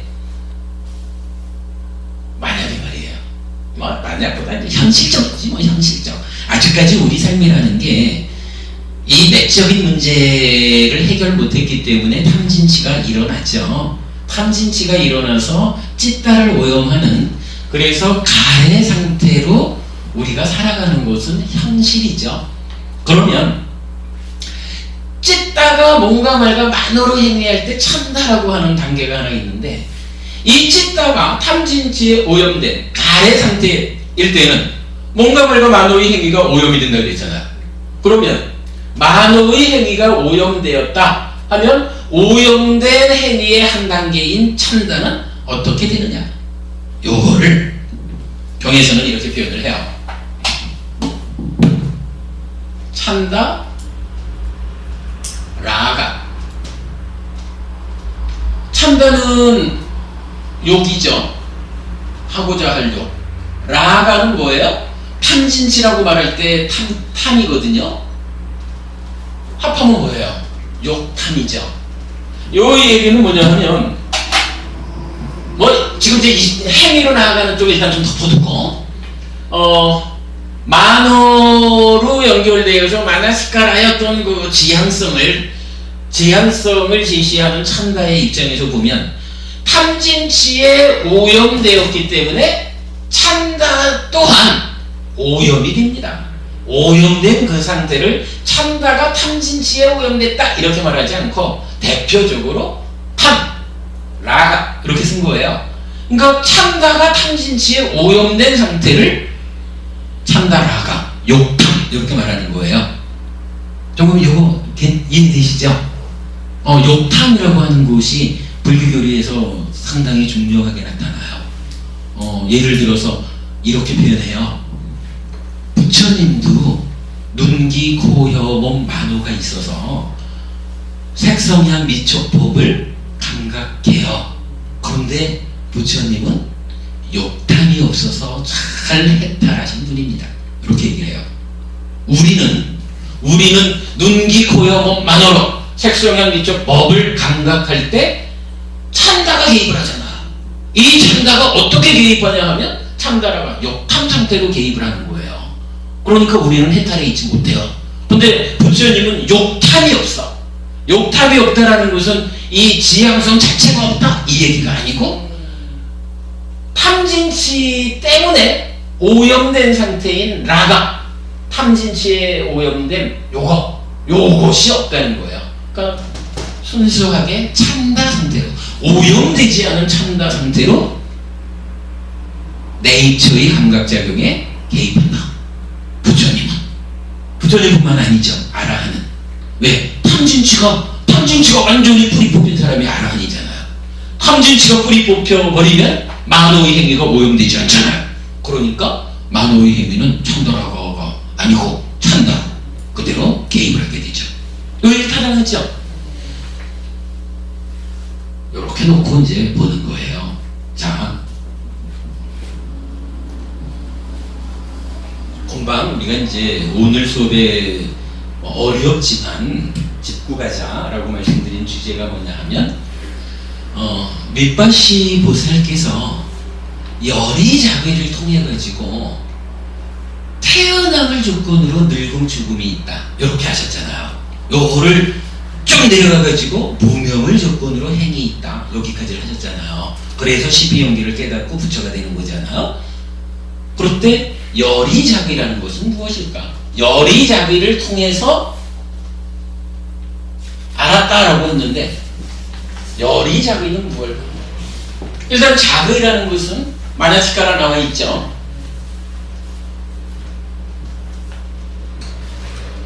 열이라고 하는 것은 원어가 요니소예요. 요니소 마나시카라 이렇게 불러요. 그러면 위파시 보살께서 열이자비를 통해서 이렇게 12연기를 깨달았다라고 하는 얘기는, 좀 돌려 말하면 중생인 우리는 열이자비하지 못해서 요거를 깨닫지 못했다 이 얘기죠. 열이자비하지 못했다라고 하면 뭐가 될까요? 뭐 열이자비 못했으니까 비열이자비 그래 되겠죠. 뭐 이렇게 쓰는데 문제 없죠. 요거는 요니소 마나시카라 의 부정형으로 A를 붙여주면 돼요. 아 요니소 마나시카라 이렇게 되거든요. 그러면 자의는 자의인데 누구는 열의한 자의를 했고 누구는 열의하지 못한 자의를 했다. 이거거든요. 자 이렇게 놓고 보면 석회부님 네네. 비열의 자의는 무엇을 말할까요? 찬다라가 욕탕이 이 저기 나스업의 결과인가요? 그거죠. 아니 사실은요 이게 제가 나스업에도 그런 얘기를 했지만 사실은 이 열의작의 비열의작의를 학자들이 지금 정확히 풀어내지 못하고 있다라고 저는 생각을 해요. 왜 못 풀어내냐 하면 이게 이렇게 마음의 메커니즘, 심의식의 전개로서 우리 삶을 풀어내는 5번이고 12연기고 한 이러한 전개 과정을 풀어내야 그때 찬다라고 하는 위치를 잡고 이 찬다가 어떻게 개입합니까? 요것에 의해서 찬다라가로 개입하는 중생들의 삶은 비열의작이라고 할 것이고 성모분이 그렇게 되겠죠. 그런가 하면 이제 탐진치를 제거했어. 탐진치가 일어나지 않으니까 만어의 행위 자체에서 찬다라고 하는 오염되지 않은 상태를 거치죠. 오염되지 않은 찬다가 오염되지 않게 자의에 개입을 하니까 있는 그대로 송보부님 그대로 보지. 송보부님을 보고 어떤 분일까? 송보부님? 뭐 좀 무언가 송보부님을 다르게 보는 이런 부분에 문제가 생겨나지 않겠죠. 그냥 송보부님이 계십니다. 뭐 이럴 거고 기억 속에서도 그냥 기억이 그대로 와서 이러이러한 송보부님을 경험합니다. 이럴 거지. 여기에 뭐 이런저런 어떤 것을 어떤 것이 쫓아와가지고 송보부님을 왜곡되게 보게 하지 않을 거 아니겠어요. 그거. 그래서 정의가 됩니다. 열의장의는 무엇입니까? 여기서 출발점이 중요해요. 탐진치가 즉 상이라고 하는 부분에 어떠한 문제를 해결해가지고 탐진치가 일어나지 않으면 청정한 찢다가 몸과 말과 만으로 청정한 행위를 하는데 만호의 행위 중에 한 단계인 찬다가 청정한 상태 찬다 그대로 그야말로 의욕이고 열이고 순수한 지향성만으로 작용한다고요. 그러니까 만호가 대상을 감각해서 마음을 만드는 과정에 전혀 문제거리가 없는 거예요. 자, 예를 들어서 무엇을 조건으로 늙음 죽음이 생길까? 라고 생각을 한다면 지금 무엇을 조건으로 늙음 죽음이 생길까? 라고 하는 요 한 가지 사건, 요 한 가지의 어떤 주제, 요것이 그대로 지금 나의 만호의 대상이 되는 거예요. 그래서 우리가 이제 법 이렇게 말하는 거죠. 요거는 물질이 아니니까. 그러면 무엇을 조건으로 늙음 죽음이 있을까라고 다 탐구에 들어가는데 요 탐구의 과정에 탐진치 때문에 일어나는 어떤 오류들, 어떤 왜곡들이 있다. 여기에 욕탄이 개입한다 그러면 요거를 바로 못 보는 거예요.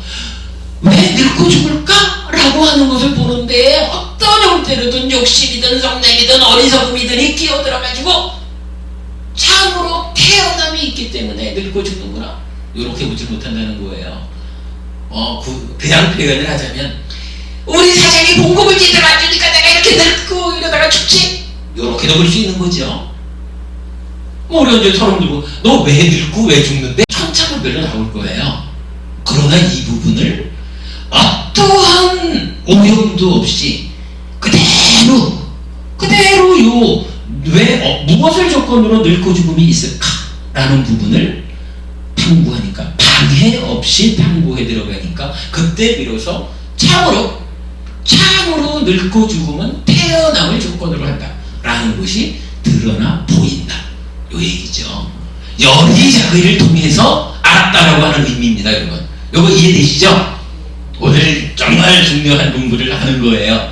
근데 이제 이렇게 탐진치가 없는 청정한 상태로 본다는 일이 어렵죠. 그러니까 우리들은 대부분 어떻게 해요? 그저 보면은 왜 내가 늙고 죽을까? 이럴 때 사실은 우리는 알아요. 왜냐하면 12연기를 배웠잖아요.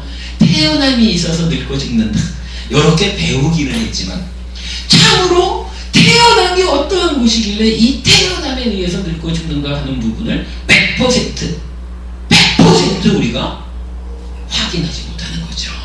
그냥 지식적으로는 배워서 알지만, 물론 모르는 것보다야 훨씬 중요한 일이죠, 배워서 아는 게. 그러나 탐진치의 문제를 해결하지 못하면 이 부분이 근본적으로 알아지지는 못하는 거죠. 여리자의하지 못한 거죠. 그래서 윗바시보살께서 여리자의를 통해서 이렇게 이제 표현이 되는 거죠. 그러면 이제 그래요.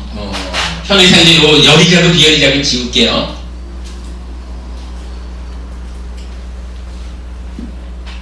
이제 좀 전혀 다른 방향을 하나 봐야 될 것 같습니다. 여리자의를 통해 가지고 깨달음으로 갔거든요. 그런데 여리자의는 요렇게 알아보니까 한 가지 조건이 있잖아요. 뭔가요? 탐진치가 일어나지 않아야 된다. 탐진치가 찐따를 오염하지 않아야 여리자의가 되잖아요. 그러면 탐진치는, 성부부님, 탐진치가 일어나지 않게 하려면 어떤 방법이 있을까요? 그거 모르면 아무 의미 없잖아요. 탐진치가 없어져야만 여리자의에서 깨달음으로 가는데, 탐진치를 없애는 방법을 모른다 그러면 이건 의미가 없죠. 탐진치 어떤 방법으로 제어할 수 있나요? 산음초 수행. 뭐 산음초 수행 좋습니다. 근데 100점은 아니죠. 100점은 아니죠. 자, 설명해 볼게요. 이런 얘기죠.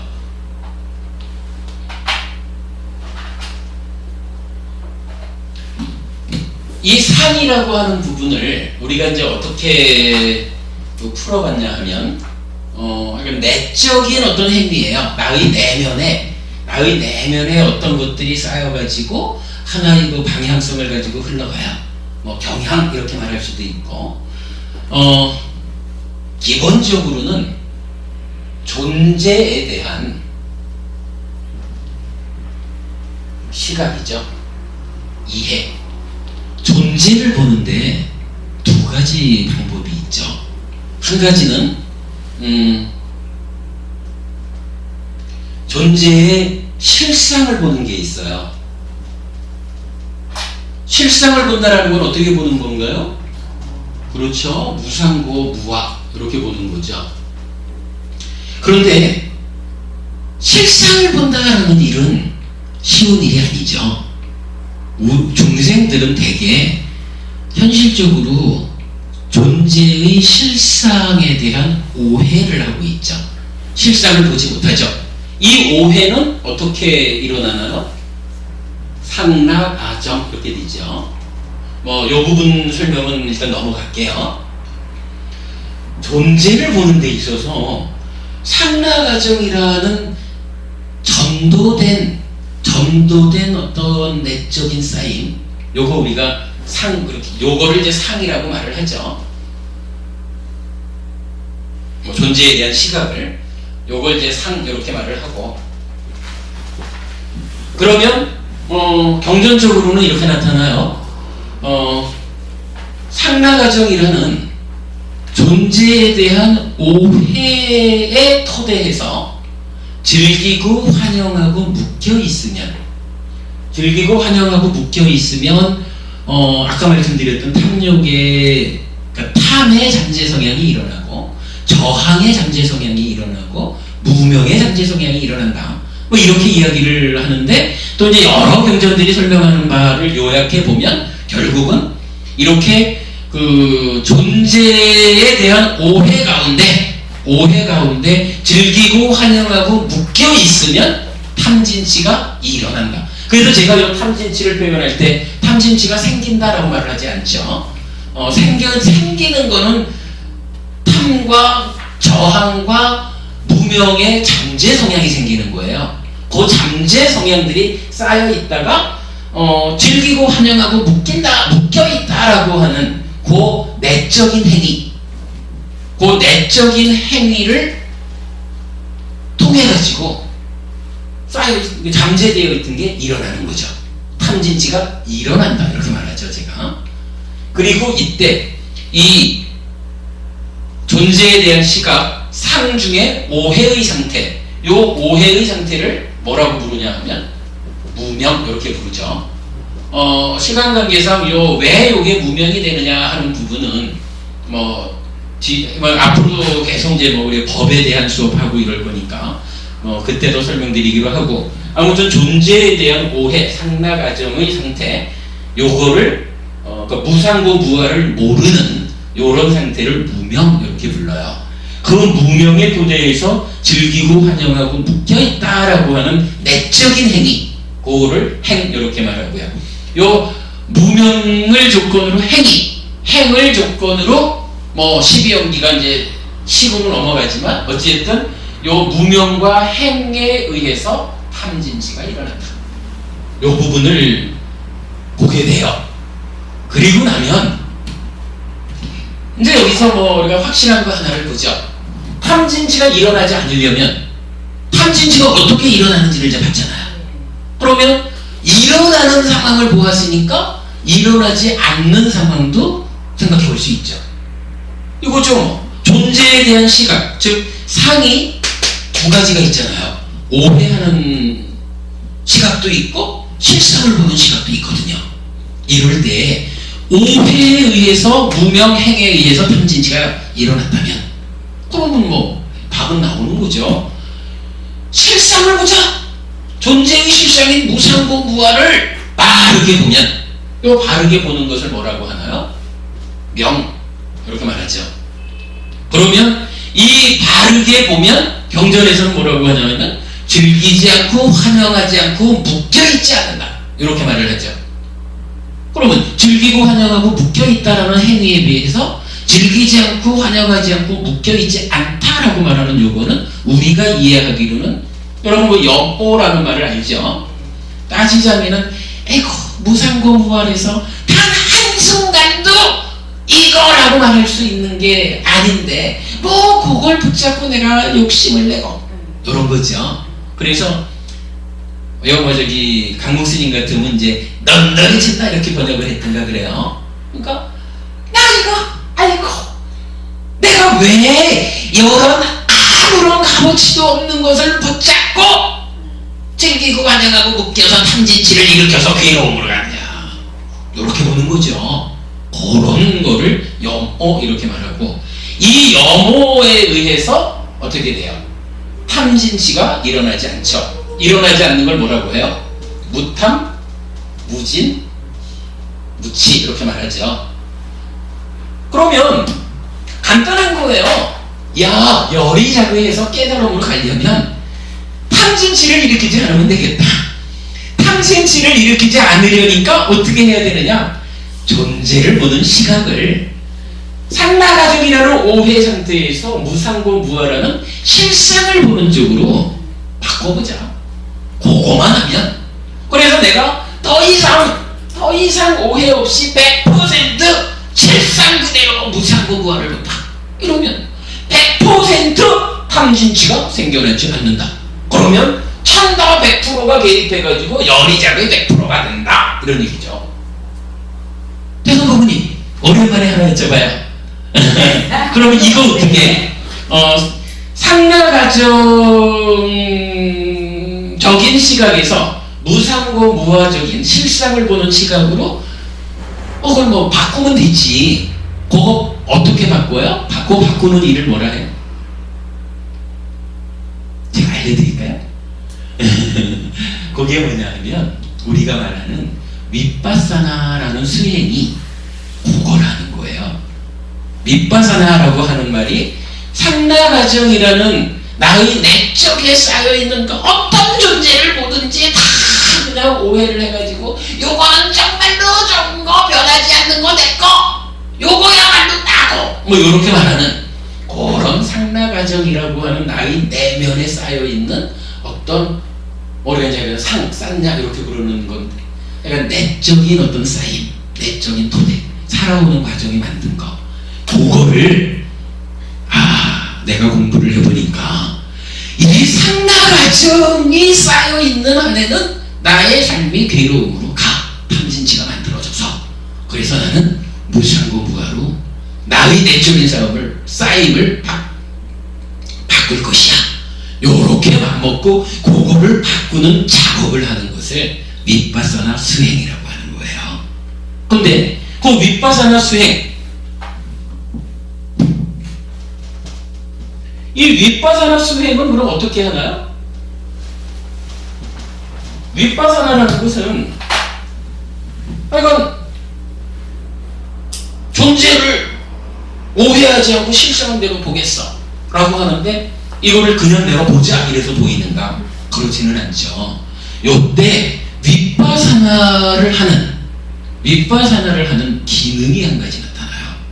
그렇겠지 뭐. 지금 보는 거하고 다른 방법으로 실상을 보겠다 이러면은 무언가 그 보는 역할을 하는 어떤 게 있어야 되겠죠. 힘이 있어야 되겠죠. 경전에서는 뭐 5가지 힘 또는 5가지 기능 이렇게 이제 나타나는데, 그거를 빤냐, 요거를 이제 지혜라고 하죠. 아까 우리 경에서 통찰지 이렇게 나타나는 게 빤냐죠. 그러니까 빤냐라고 하는 기능이 또는 힘이 있어가지고 이 빤냐로서 상나가정 아니요, 무상고무가요 하고 이 바르게 보는 작업을 한다는 거예요. 빤냐가 힘이 있어야 이 일을 하겠죠. 그러면 빤냐로서 윗바사나 합니다. 그래서 탐진치가 일어나지 않게 합니다. 탐진치의 뿌리를 뽑아버립니다. 이렇게 말할 수가 있죠. 그럼 이제 한 단계 더 가봐야 되겠죠. 이 빤냐는 어떻게 되나요? 빤냐는 원래 있는 걸까요? 빤냐가 원래 있다 그러면 연기법이 부정되죠. 그래서 그건 불가능하죠. 빤냐도 조건적으로 생겨나는 거예요.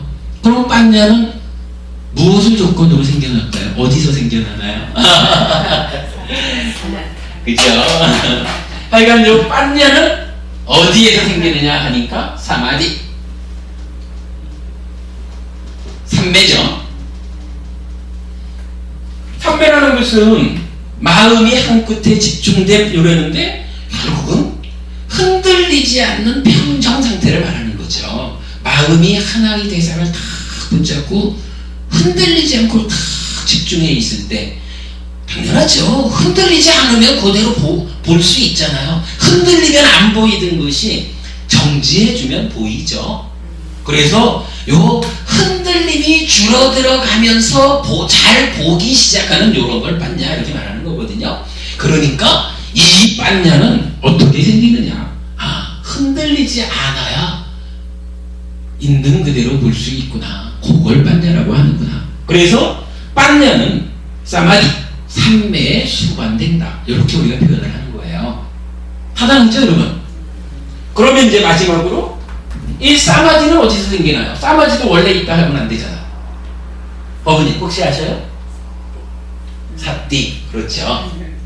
사띠. 그러니까 빤냐라고 하는 기능이고 또는 힘이고, 사마디라고 하는 기능이고 힘이에요. 마찬가지로 사띠라고 하는 기능, 힘이라. 요 사띠는 뭐 하는 건가요? 우리가 이제 아까 시작하면서 잠깐 했지만, 만호가 예를 들어서 우리가 그랬지, 무엇을 조건으로 늙음 죽음이 있는가 라고 하는 하나의 법을 반말을 대상으로 해가지고 열의작을 해야겠는데 이때 자꾸만 생각이 무엇 때문에 늙고 죽는가 하는 것을 붙잡고 딱 그 한 가지를 붙잡고 있어 보일 텐데 요게 자꾸만 이리저리 뭐가 보이는 대로 갔다 오고 냄새 나는 대로 갔다 오고 소리 들리는 대로 갔다 오고 이러면 이걸 알 수가 없잖아요. 요 하나에 집중해 줘야 되잖아요. 그러니까 어떻게 해요? 요 만호가 하나의 대상을 딱 붙잡고 있어줘야 된다고. 붙잡고 있는 상태가 삼매죠. 그런데 사실은 우리가 말은 이래 쉽게 하지만 만호가 그런 놈이 아니죠. 오랜 세월 동안에 우리 사실은 시작에서부터 보면 상나가정이라는 오해의 상태, 이 무명이라는 게 아까도 우리가 얘기했잖아요. 겁이라고 하는 긴 단위가 얼마나 하나사수처럼 많이 지나가도 우리의 윤회의 시작점이 드러나지 않는 오랜 세월을 그렇게 살아왔기 때문에 만호라고 하는 것은 하나를 딱 붙잡고 하는 일을 못하는 거예요. 그러니까 이제 우리가 직접 그 늙고 죽음 이 문제를 보는 거는 좀 뒤로 가더라도 우선은 그래도 호흡을 보면서라도 한번 좀 어찌 해보자. 산염초 수행 노래 듣는 거잖아요. 호흡을 보면서라도 어찌 해보자. 이래도 만호는 호흡을 붙잡고 있는 일을 못하는 거라. 오랜 세월 이런 과정이 쌓여있기 때문에 그래가지고 우리가 어떻게 해요? 호흡을 봅시다. 이러면 만호가 호흡이 공기가 들락이면서 피부에 남기는 감촉 요거를 설명은 이렇게 되는 거예요. 감촉 코끝에 남기는 감촉이라는 대상을 피부라고 하는 몸이 이 감촉을 느끼는 거잖아요.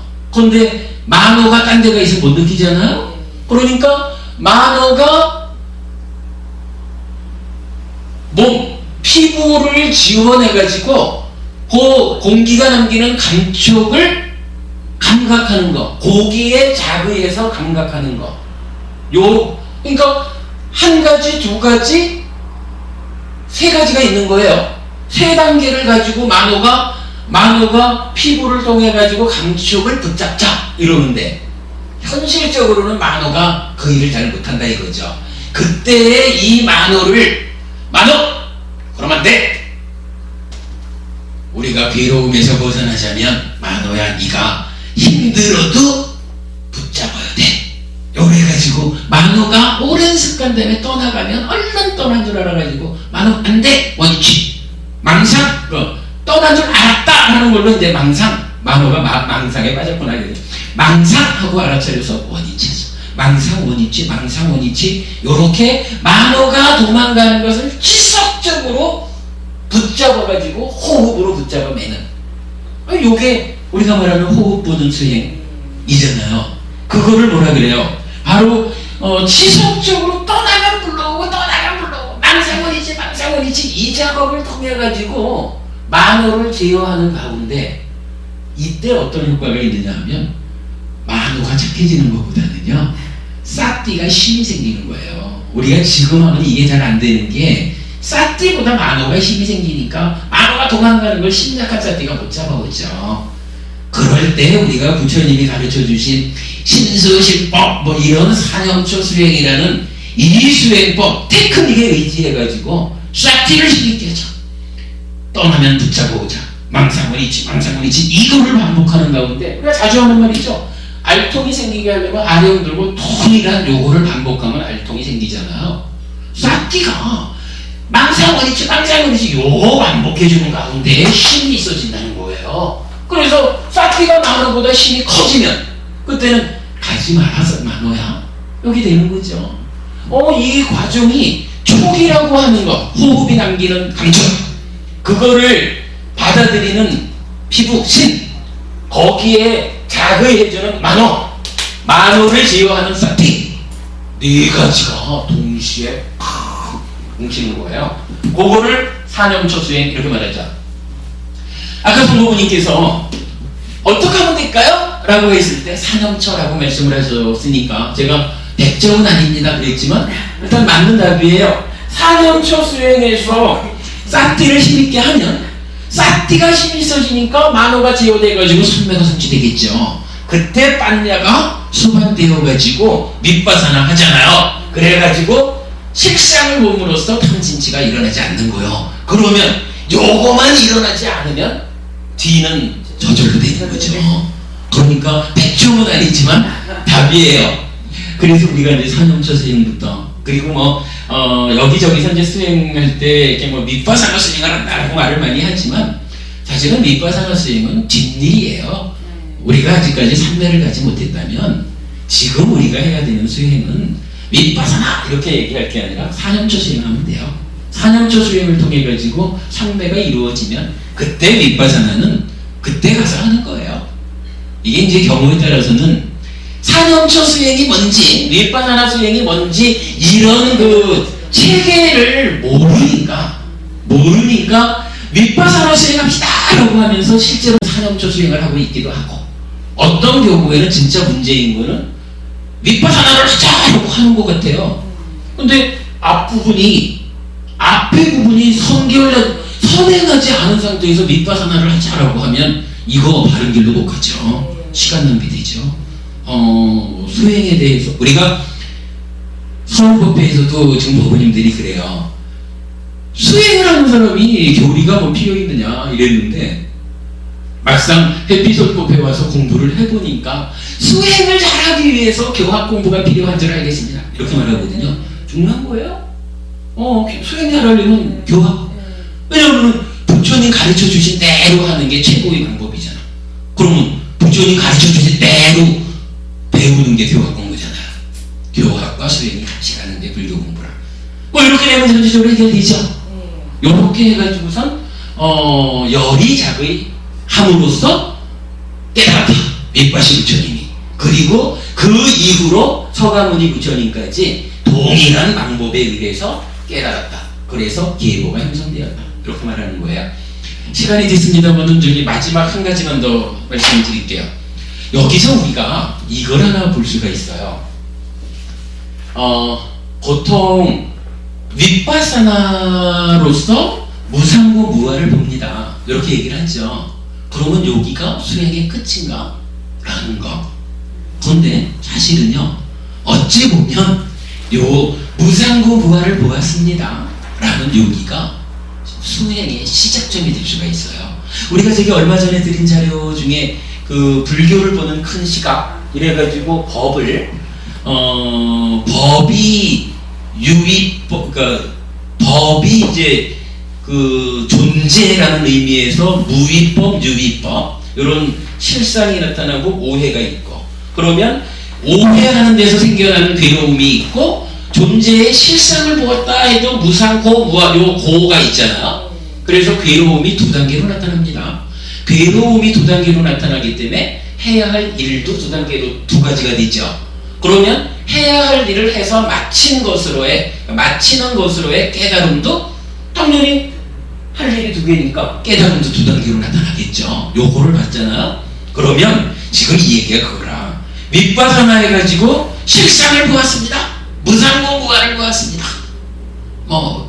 보통 이제 그 강목스님 번역은 무상고 무아를 발견했습니다. 이렇게 말하는 완전 상태죠. 요거 우리가 알아본 바에 의해서는 예류자가 되는 거죠. 여기까지가 예류자가 되는 거고 그러면 이어가지고 이제 이 오해 때문에 생겨나는 괴로움은 가라앉더라도 이제 내재한 괴로움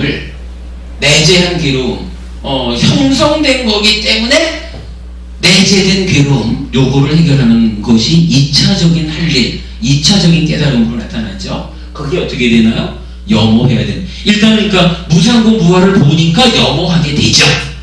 염호한 다음 단계가 어떻게 됩니까? 탐진치가 일어나지 않으니까 탐진치에 이어가지고 탐진치가 소멸된 이게 무상고 무아를 보는 여기까지 이어지는 단계죠. 그러면 지금 이 순간 탐진치가 생겨나지 않으니까 찬다가 개입하는 열이작의가 되죠. 이 열이작의에서 뭘 했나요? 12연기를 보죠. 그러면 우리가 보통 말하기를 무상고 무화를 보면 여모하고 여모하면 이탐 떠난다. 그러니까 그게 뭔가요? 찬다라가에서 탐을 떠난다. 그러니까 이탐 이렇게 쓰는 거죠. 그죠? 요 이탐이라는 말을 우리가 이건 쓰잖아요. 이탐하면 해탈한다 이랬죠. 여기서 이탐함으로써 열이자비해서 12연기를 12연기를 깨달음으로써 해탈한다. 이렇게 과정이 나타나죠. 그러면 제가 나중에 이제 우리 수업보고를 통해서 올려드릴게요. 소심화경이라는 경전이 있어요. 이 소심화경에서 제가 발견한 것이 그거라. 처음에 부처님께서 설법을 하는데 우리는 보통 무상고 무화를 보는 여기까지를 보면 끝날 거로 생각을 했는데 부처님이 첫 번째 단계로 우리 알잖아요. 물질은 무상하냐 영원하냐 이렇게 해가지고 무화를 보는 요게 이제 첫 번째 단계로 우리 독서하는 이제 저기 무화상경 이렇게 나타나죠. 그리고 그 다음에 이어가지고 12연기를 부처님이 설해요.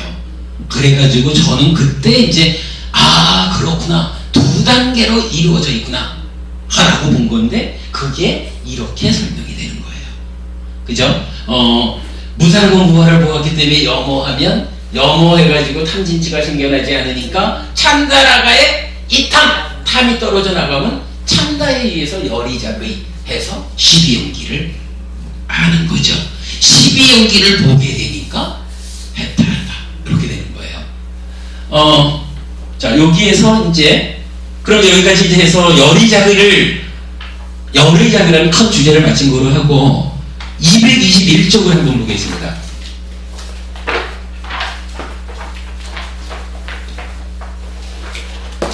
정부분이 가실 시간이 돼가지고 제가 서두더라고요. 자, 221쪽을 보면 10지연기, 12연기와 8정도의 관계 그래 있어요. 우리가 계속 말하는 12연기를 이렇게 좀 풀어놨는데 그림으로 보시면 대략 이해하시게 될 겁니다. 그러면은 여기 10지연기라 그래서 3번 식으로부터 시작해서 4번 명세, 유깁, 촉, 수에, 취, 유, 생, 노사 해가지고 3번부터 12번까지니까 10개의 지문이 되죠. 그래서 이게 이제 10지연기가 되는 거예요. 근데 그 중에 보면은 노사 하나를 제외하고는 3번식에서부터 11번 생까지가 반복 순환되는 모습을 보여주죠. 이 순환 고리가 형성되었죠. 그래서 가운데 반복 순환의 고리 구조 이렇게 이제 표현을 했고요. 그 다음에 요 10지연기는 사실은요 아까 우리가 불교 공부의 중심이라고 한 가래가 탐진치에 오염된 찢다 이랬잖아요. 그러니까 그냥 탐진치에 오염된 상태의 찢다를 기준으로 괴로움의 발생 과정을 보면 10지연기로 설명이 되는 거예요. 그런데 거기에 더해가지고 사실은 중요한 게 원인이 탐진치라면 탐진치는 어떻게 왜 일어나는가? 라는 부분을 보려니까 우리가 지금 설명드린 대로 무명행에 의해서 탐진치가 일어나는 걸 보는 거예요. 그리고 이제 이 탐진치 때문에 행위가 오염되면 유에서 식이 머물죠. 그러나 탐진치가 없으면 행위가 청정해서 식이 머물지 않죠. 요거 식이 머문다 머물지 않는다. 그러니까 무명과 행위에 의해서 탐진치가 일어나면 식이 머물고 무명행위 없으면 탐진치가 없어서 식이 머물지 않아. 요 얘기죠. 그러니까 어떻게 돼요? 무명과 행을 조건으로 식이 있다. 요게 설명되죠. 그러면 12연기가 그림상으로 보면은 무명행, 애취 이렇게 나가야 되잖아요. 근데 12연기는 무명행, 식 이렇게 나가잖아요. 그게 설명이 되죠. 그런 부분을 하나 이제 보시면 좋겠고, 그랬을 때 아까 앞에서 이제 밑바시 부처님 그 경하고 도시경을 읽으면서 8정도 얘기를 했잖아요. 그 팔정도라는 것이 이제 여기 그림에서 나타나죠. 신업, 구업, 의업에서는 정사유, 정어, 정업, 정명 해서 개와 해가 연결되고, 그리고 계행을 지키는 가운데 그 수행이 되는 거죠. 그래서 정정진, 요 정념이라는 게 사념초 수행이고, 정정이라는 것이 초선, 제2선, 제3선, 제4선 네 가지 선으로 나타나죠. 그랬을 때 이 네 가지 선, 정정은 사마타, 윗바사나 수행으로 설명될 수 있고요. 그러면 이렇게 무명행을 거쳐서 탐진치가 일어나는 과정에 정정진, 정념, 정정. 그러니까 우리가 여기서 말하는 사티 사마지 빠냐라고 하는 사티 사마지 빠냐가 정념, 정정에 해당하고, 이것을 어쨌든 노력하지 않고는 안 되죠. 노력이라는 것이 정정진이라. 이렇게 해서 이제 요 세 가지가 그 무명행 요 자리, 즉 상라가정이라는 전도된 싼냐 요 자리에다가 사념초 밑바사나 수행을 들이대는 거죠. 그럼으로써 무명행이 정견으로 바뀌는. 정견이라는 게 뭐냐 하면 그 무명은 고진멸도 사성제를 모르는 거 이렇게 나타나는데, 정견은 고진멸도 사성제를 아는 거. 결국 상라가정을 무상공부화로 바꾼 거, 요 얘기죠. 요런 부분이 설명이 되죠. 그러면 요 그림에서 뭘 말하냐 하면, 괴로움이 발생하는 과정은 십지로 또는 탐진치의 발생 과정까지를 설명하니까 12연기로도 이렇게 설명이 되는데, 요거를 깨트리는 방법. 그러니까 열이자의를 통해 가지고 12연기를 깨달았어요. 이 얘기는 뭔가요? 괴로움이 어떻게 생겨나는지를, 괴로움의 발생 과정을 아는 거잖아요. 발생 과정을 알으니까 이제 깨트리는 일을 할 수가 있는 거라. 발생 과정을 모르면 방법이 없잖아요. 이제 열이자의에서 12연기를 깨달았다, 알았다 하니까 결국은 무명과 행이라고 하는 요 자리, 요 부분을 제어해가지고 탐진치가 일어나지 않으면 되는 거야. 그래서 그 자리에다가 팔정도를 들이대는 거죠. 정확하게는 팔정도 중에 정정진, 정념, 정정을 들이대서 상라가정을 무상공업으로 바꾸는 거고, 그러면 그 위에서는 일상의 삶에서도 행위 자체를 오염된 몸과 말과 만호의 행위로 두지 않고 정사유, 정어, 정업, 정명이라고 하는 팔정도의 앞에 부분을 통해 가지고 그 행위도 제어해주는, 이러면 팔정도가 무명행에서 탐진치의 부분에서 가래가 오염돼서 행위하는 요 하나의 영역을 두고 팔정도가 대응을 하죠. 12연기와 팔정도의 관계가 요 그림에서 설명이 되죠. 그러면 사실은 이 팔정도와 대응하는 12연기의 요 부분을 우리가 뭐라고 불러요? 업이라고 부르죠. 팔정도는 결국 업을 제어하는 수행이다, 이렇게 말할 수가 있겠죠. 이야기가 좀 더 필요하긴 한데, 그래도 이만하면 오늘 주제를 한 90점 정도는 오해를 한 것 같습니다. 시간이 너무 많이 됐네요. 딱 2시간 수업을 했네. 여기까지로 해서 마치겠습니다. 저기 정보부님 어서 일어나시고요. 이제 가실 분들 가시고, 행편되시면 함께 차 한잔 하시고 해야겠습니다.